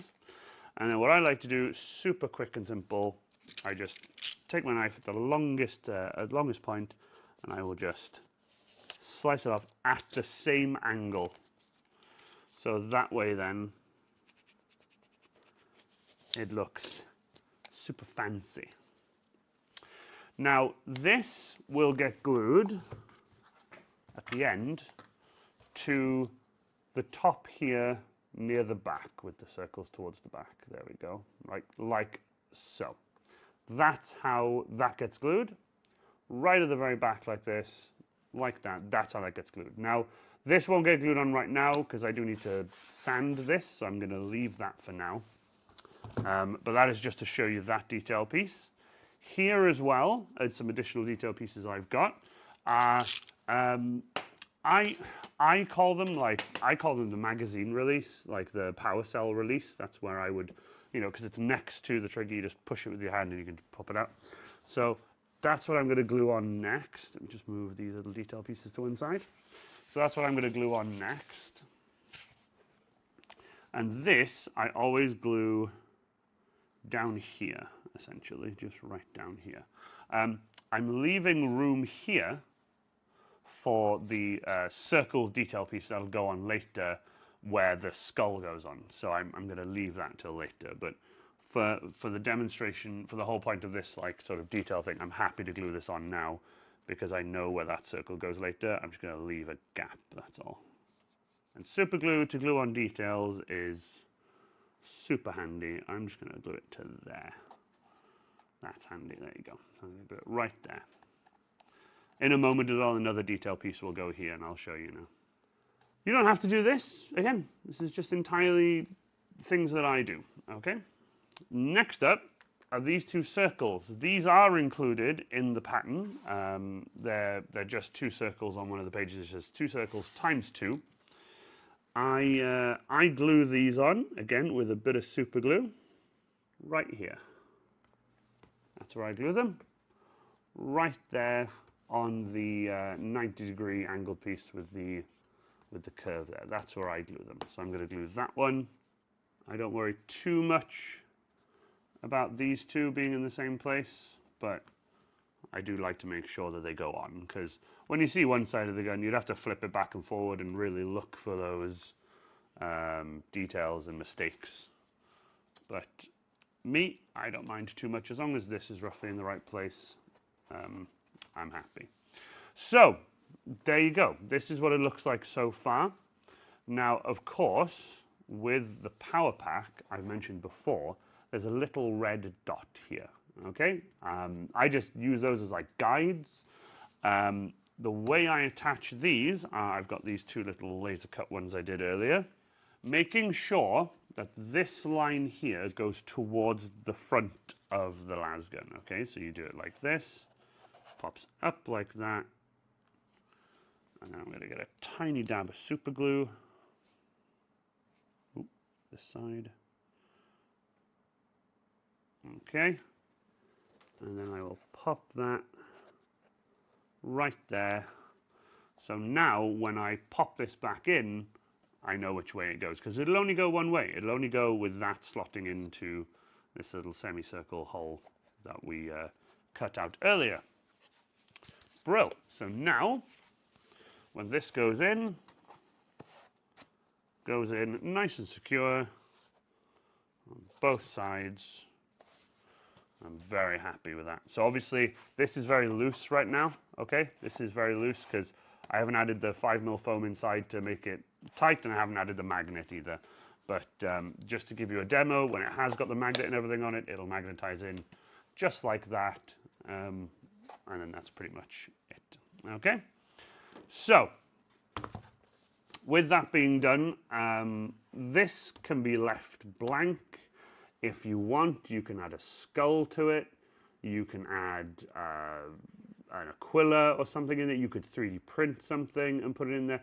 I opt to put a foam ring around here, which I haven't done yet, but I opt to put a foam ring here, then I cast one of my hot glue skulls, and I'll put a skull there. This detail I'm leaving blank for now because I haven't got one of the skulls cast, but I did want to continue showing you guys the little details and stuff that I do. Moving on to the front. As I've shown in a picture earlier, this is the front of the las gun, and this is where the circle is with the emitter, if you will. The way I do that is, once again, turning to our trusty PVC pipe. I will get our PVC pipe and I will cut out a circle of EVA foam, Obviously then that will be too large for the diameter of the PVC pipe we're using for the las gun. Even, these are the same size, but it'll be tight, okay? And you don't want it to be too tight. So what I do is I take my trusty Dremel, tool, and I will Dremel that disc down just enough so that when I pop it on the end of the barrel, I can just very gently push it in, okay? Now, here's a tip for you, and I'm very, very happy about this tip, is take your smaller PVC pipe, the one that goes on the very underside of the gun, okay? Take that and find dead center if you can. Find as close to the middle as humanly possible by eye, okay? Now the reason I'm doing this is I'm going to slowly start cutting into the foam, but not all the way, okay? The reason for that is now you've got this ring detail on there. You've got this little circular detail that you can then paint red, like the emitter.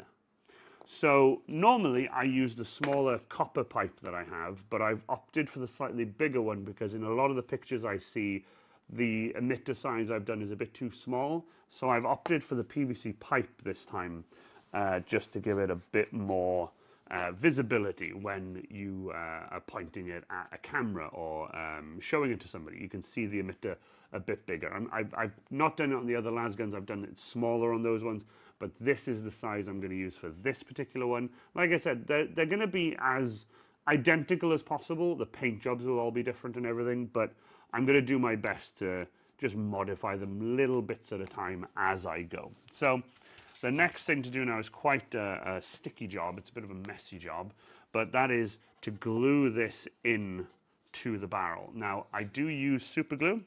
I used to super glue the piece of foam and then pop it in. Now I super glue the barrel instead. So we're just gonna super glue this, moving the barrel around slowly. Okay. And then while that glue is on the PVC pipe there, making sure the emitter side is out, gently, with a little bit of firm pressure, just using your index finger, push the piece of foam so it's completely flush with the end of the barrel, and then there you go, that's what it looks like. So just a little, you know, a little bit of fun detail, you know, it's just a little bit of fun detail there, and that's pretty much it for the front of the barrel. Then we move on to this smaller PVC pipe. Now, you know for a fact that I have the little plug that goes here. That plug is removable so I can add my bayonet, and it also acts as sort of a gap, if you will, because I don't spray the inside of the PVC pipe or anything, so you can still see a bit of the PVC pipe when you have it on. So what I've got here is some 5mm foam, a lollipop stick, and some 10mm foam. Now, back to your trusty smaller PVC pipe, okay, back to the smaller PVC pipe.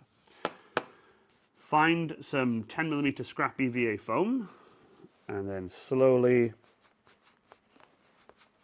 cut in until it comes out, okay, and find something to push it through. Come on. Where's my screwdriver? There it is. There we go.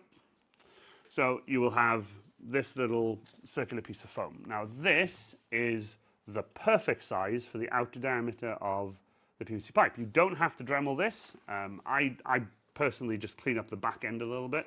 So bear with me a second just to do that. So there we go, just doing, you know, a little bit of Dremel work just to clean it up a little bit so it looks nice and fancy. It's still the same size as it was earlier, just slightly cleaner. What I like to do now, the 5mm will come into its own in a second. I need my scissors. Scissors. What I like to do is cut the end off the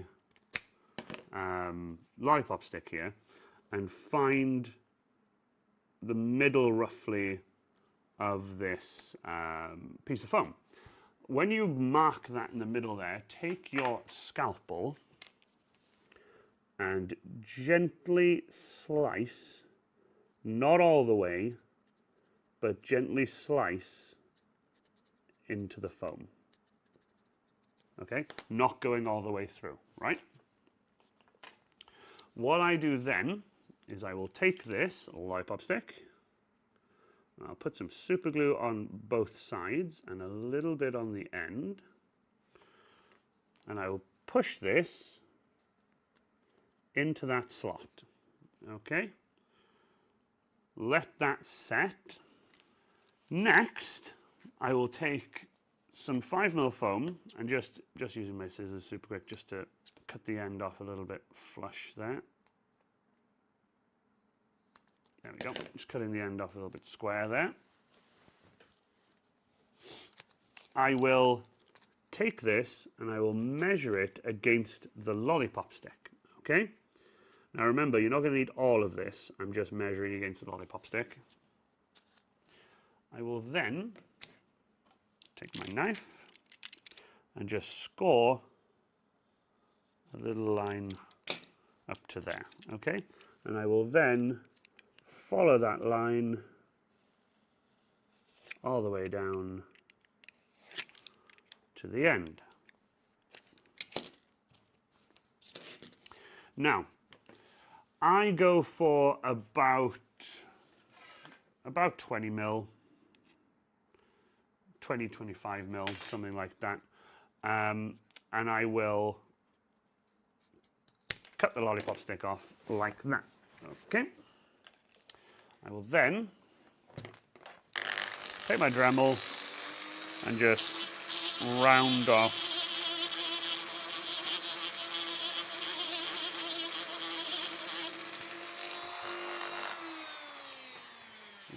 the end like that, okay? Now, with this will go into the end of the barrel like so, okay? But it needs some foam to sort of help it stay in, okay? This is where the 5mm comes into it, right? I don't use 10 because there's far too much dremeling involved when it comes to the 10.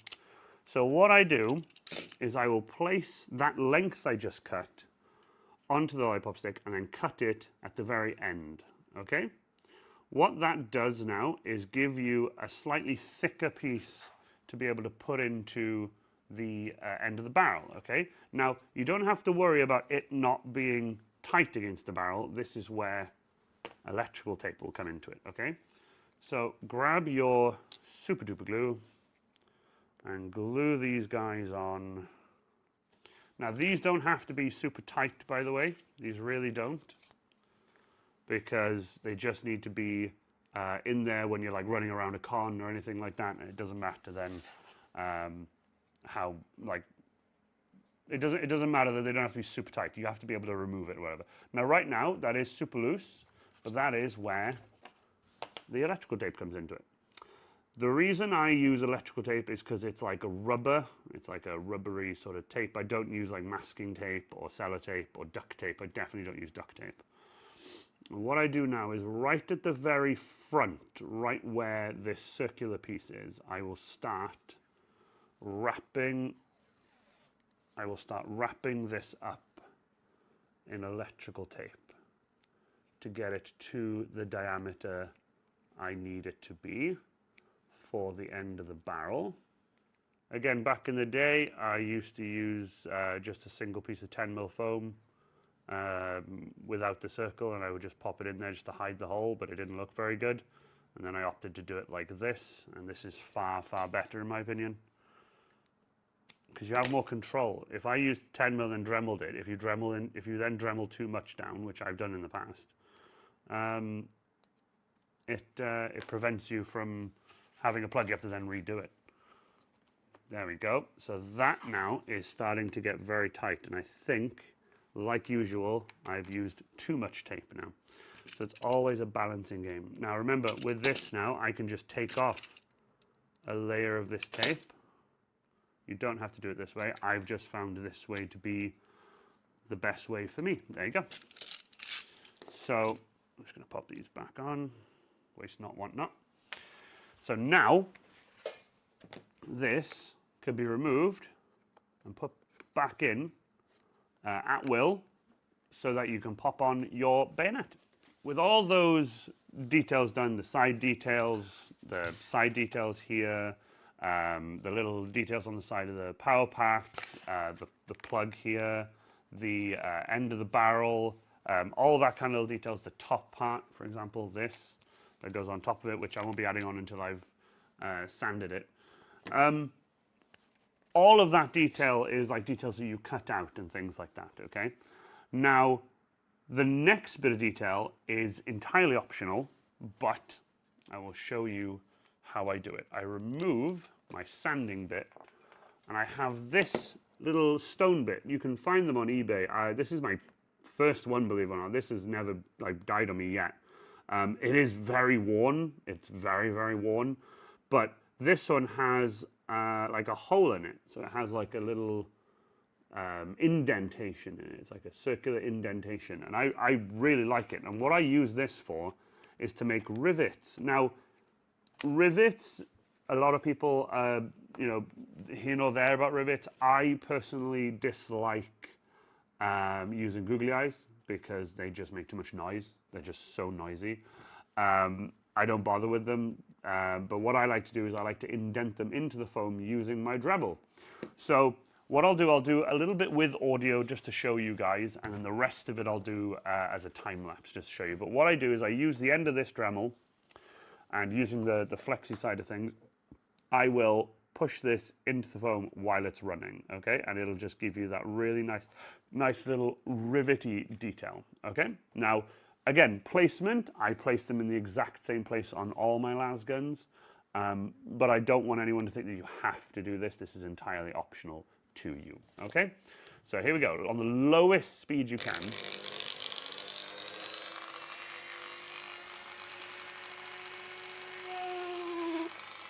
And you get a little detail like that, okay? So I'm going to continue nice and slowly, copying the las gun I have in front of me. So I have one in front of me just to make sure. I always make sure I copy the other las guns that I have. Try to keep these away from the corners as best as you can, because if you go too close to the corners, wear over time will eventually ruin it. But that is how I do my little rivets. Now, another two I do are this corner and this corner. I only do two there, and then I repeat it on the other side.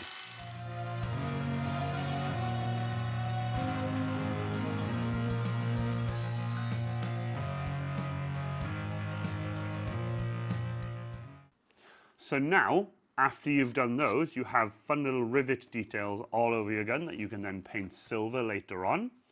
As you can see, I've forgotten to do two there, so I'm going to do those now. There we go. So this is how things are looking so far. Let me just pop this back in just to show you guys. This is how things are looking so far for this particular las gun. Okay, this is how it's looking so far. And the final little bit of detail that I've got to show you guys is the trigger. Okay, now the trigger is quite an interesting one because what I do is I use a lollipop stick. And lollipop sticks are pretty easy to use because you can just take a chunk out of the top of them, Dremel the bottom a little bit, and then leave it square. So my plan is to use this one here. And I tend to cut them a bit shorter than what I need. Just cut this bit off there. Okay, so I'm gonna score this instead because that didn't cut quite as clean as I'd hoped. There, that's much cleaner. There we go. Right, so using this, making sure you have plenty of lollipop sticks. So I'm going to show you this. This is 45 millimeters, okay? And this doesn't go too far forward. It goes sort of roughly in the middle. Now let me just show you guys, if I may, roughly where it goes. So where the circle starts curving down, I would say right in the middle about here. This is also where you could add a trigger guard. I normally do add a trigger guard, but I don't have any cut out currently. The trigger guard I didn't do as part of the pattern because I know not everyone likes to put trigger guards because of like larger gloves and stuff. So I wanted to just be sure that you guys at least had a trigger. So I'm gonna cut this into the foam like so. And obviously, by the way, you will hit the piece of steel or aluminium, depending on which one you used. You will hit that. And with that, you can pop this in. Now, I'm feeling that that's a touch too long, in my opinion, so I am going to cut a little bit more off. So I'm just going to cut. So my new cut is 30 millimeters. And that looks fine to me. That goes in nicely. Now, obviously, triggers, you can point it a little bit more forward if you want, or you can point it dead straight, or you can point it further back. I opt for like just a little bit back, and then obviously I Dremel it as well. So what I'm going to do is I'm going to take my pen, I'm going to pop this in to where I want it, and then I'm going to mark it with my pen so I know where to glue up to. Then we will switch back to my sanding bit on my Dremel tool, like so. And then for this bit, because I'm going to be sanding wood and sanding for longer than I normally would, I am going to wear my goggles. I know I haven't worn my respirator or my goggles for dremeling the little bits I just dremeled, but there's, you know, if there's just a little bit, it doesn't matter. If it's a lot, I definitely wear safety equipment. And there you have it, just a simple little trigger. Just very simple, very, very easy to make. Now, I have before, before I say anything, I have before glued it in backwards, so I always double check now to be sure. So I'm going to grab my super glue. I'm going to pop super glue on both sides of the lollipop stick and into the hole a little bit. I'm going to pop this in, tilt it back just a touch, and leave it like that. That is a perfect little trigger. And that's pretty much it so far. Now, as for a trigger guard, it's entirely up to you guys if you want to add one. I would suggest just use a piece of 5mm foam and create like a sort of trigger guard shape. I laser cut mine out of 2 pieces of 5 and then glue them together rather than 1 piece of 10. The reason being is I can put a little piece of lollipop stick between it just to give it a bit of strength. But that's how I've done mine. I won't be adding one to this now because I need to laser cut them out and stuff. But more importantly for me right now is to show you one last very important thing, and that is the ring with my 2-part epoxy. So this ring here, just to let you guys know some information about it. It is called a Vine Eye. Okay, they're called Vine Eyes. I get them from B&Q, not sponsored. They're 75mm. Okay, that's a 75mm Vine Eye. That's V-I-N-E-E-Y-E, Vine Eye. Okay, and this is what I use. I've used this in my newest las gun for quite some time. Sort of, you know, putting the actual belt on it, like the shoulder strap, and like really wrenching it and whatever. It hasn't come out. Originally, I used the same size wood screw. I just used a wood screw like this. I cut the tip off, and then I bent it around a peg in my vise with a hammer, and used that with a ring on it. Now, luckily, these Vine Eyes are so well made that I can clip my little clip into it without the need of a ring. So the only ring you're going to need is the one that goes on the end here of the underbarrel, where you can clip onto as well. You don't have to use a ring. I do. I think they look really good. But yeah, this is the Vine Eye. Now, I have got cheap Hilka generic 2-part epoxy. It stinks of rotten eggs.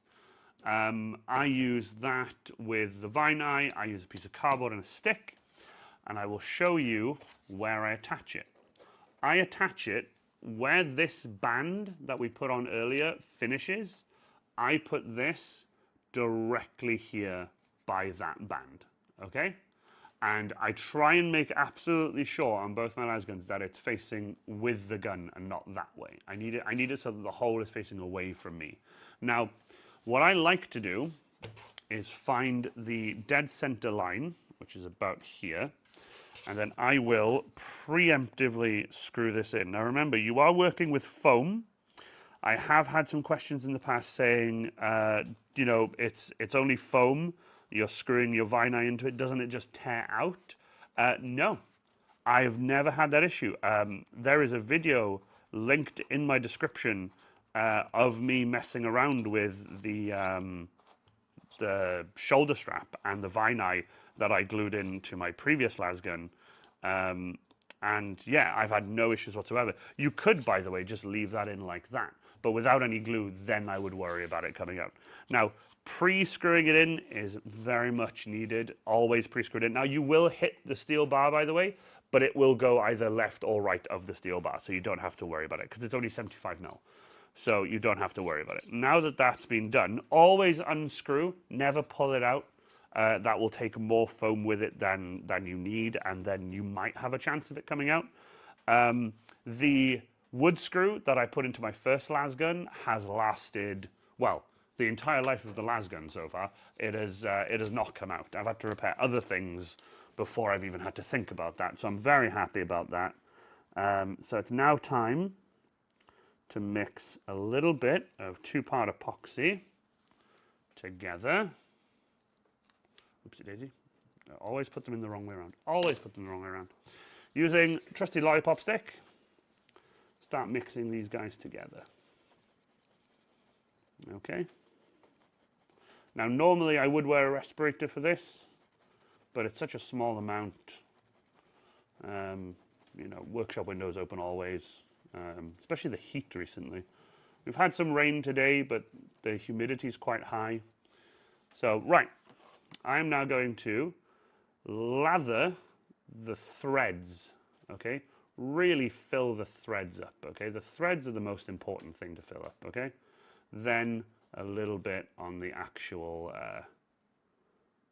metal part as well, because it's not threaded all the way up, okay? It's only threaded part of the way up. It's only threaded part of the way up there.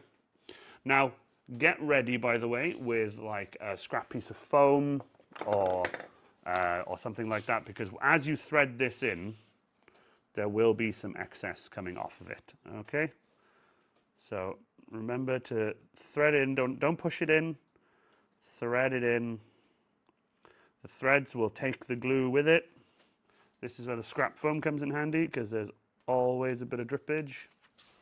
Always a bit of drippage, especially when you're threading into foam. There we go. Now I'm hitting the metal rod a little bit now, so that means I'm almost at the end. And then we are at the end there. Okay, scrap piece of foam again. Clean that up. Try and clean up as much of the 2-part epoxy as you can, because it does stay sticky quite a long time. As for all of this, I just smoosh it all together and pop it in the bin.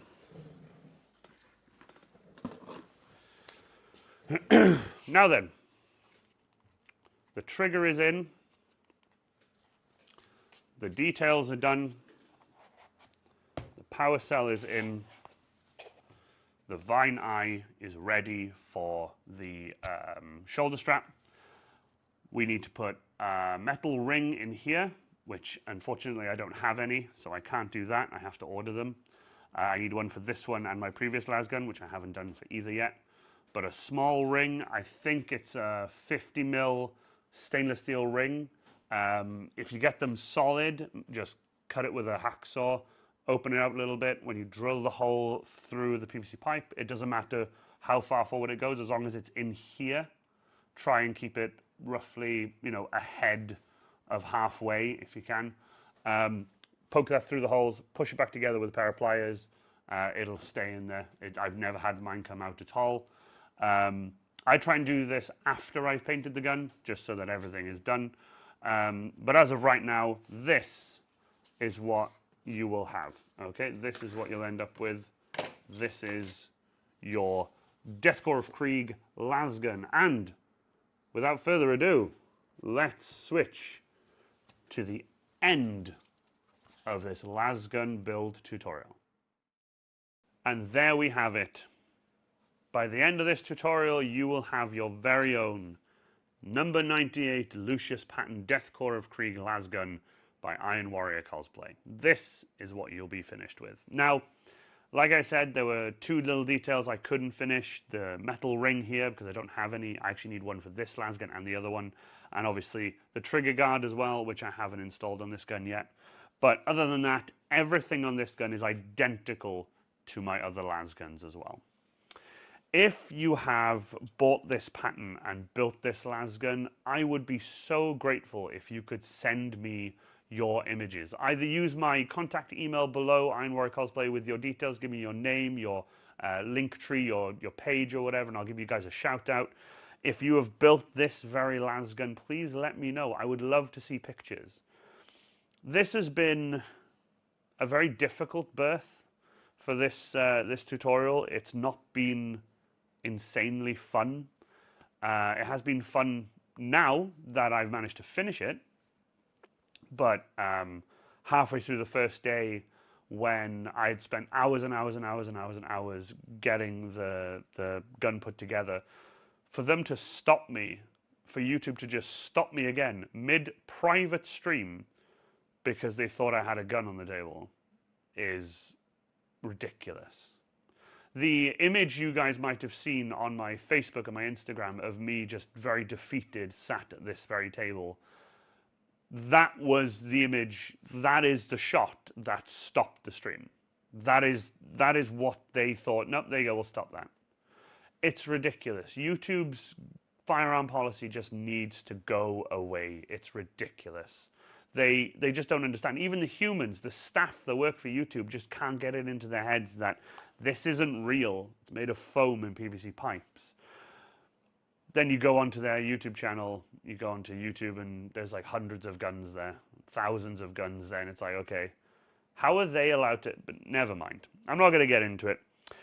But like I said, this has been incredibly difficult to do, but now I'm finally finished. During this build, I have slowly modified the pattern a little bit. So the pattern that you guys buy now is the definitive complete pattern, done and dusted, as it is right here.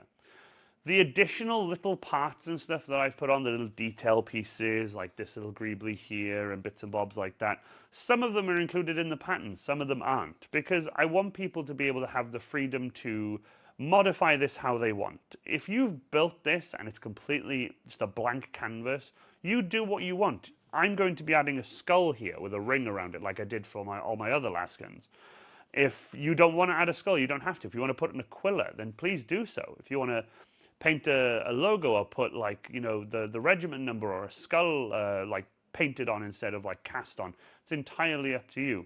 I would love to see what you guys do. Please send me your pictures. If you've built this lasgun using my pattern and tutorial, I would love for you guys to send me pictures of you guys in your cosplay with your lasgun, or just your lasgun, whatever you feel comfortable with. Please join the Discord link below if you guys fancy having a look there. Send me the images there if you like. We have so many channels dedicated to cosplay. It's absolutely incredible. But please don't forget to like and subscribe. I know I say it a lot, but it's basically what keeps the channel running. I want to give a massive shout out to all my members who have become members to my channel. Your money supports me and makes sure that I can build props like this and make patterns for you guys so that you guys can create these things. Now, I did say at the start, this is very much an advanced cosplay prop. It's one of the more advanced ones that I personally built, and it's very much, it can be a bit difficult. If you are new to cosplay and you're thinking, I can't build something like that, I want to start off with something a bit simpler, consider buying my Chainsword pattern. My Chainsword pattern is so much easier. It requires a wooden dowel and the pattern that's all 10mm foam. So if you buy like Halford's floor matting and you get 10mm foam, that's all you need with my pattern, and you can build yourselves a chainsword. It's super, super easy. There is also a tutorial for that as well. Link below. There is tutorials for that as well.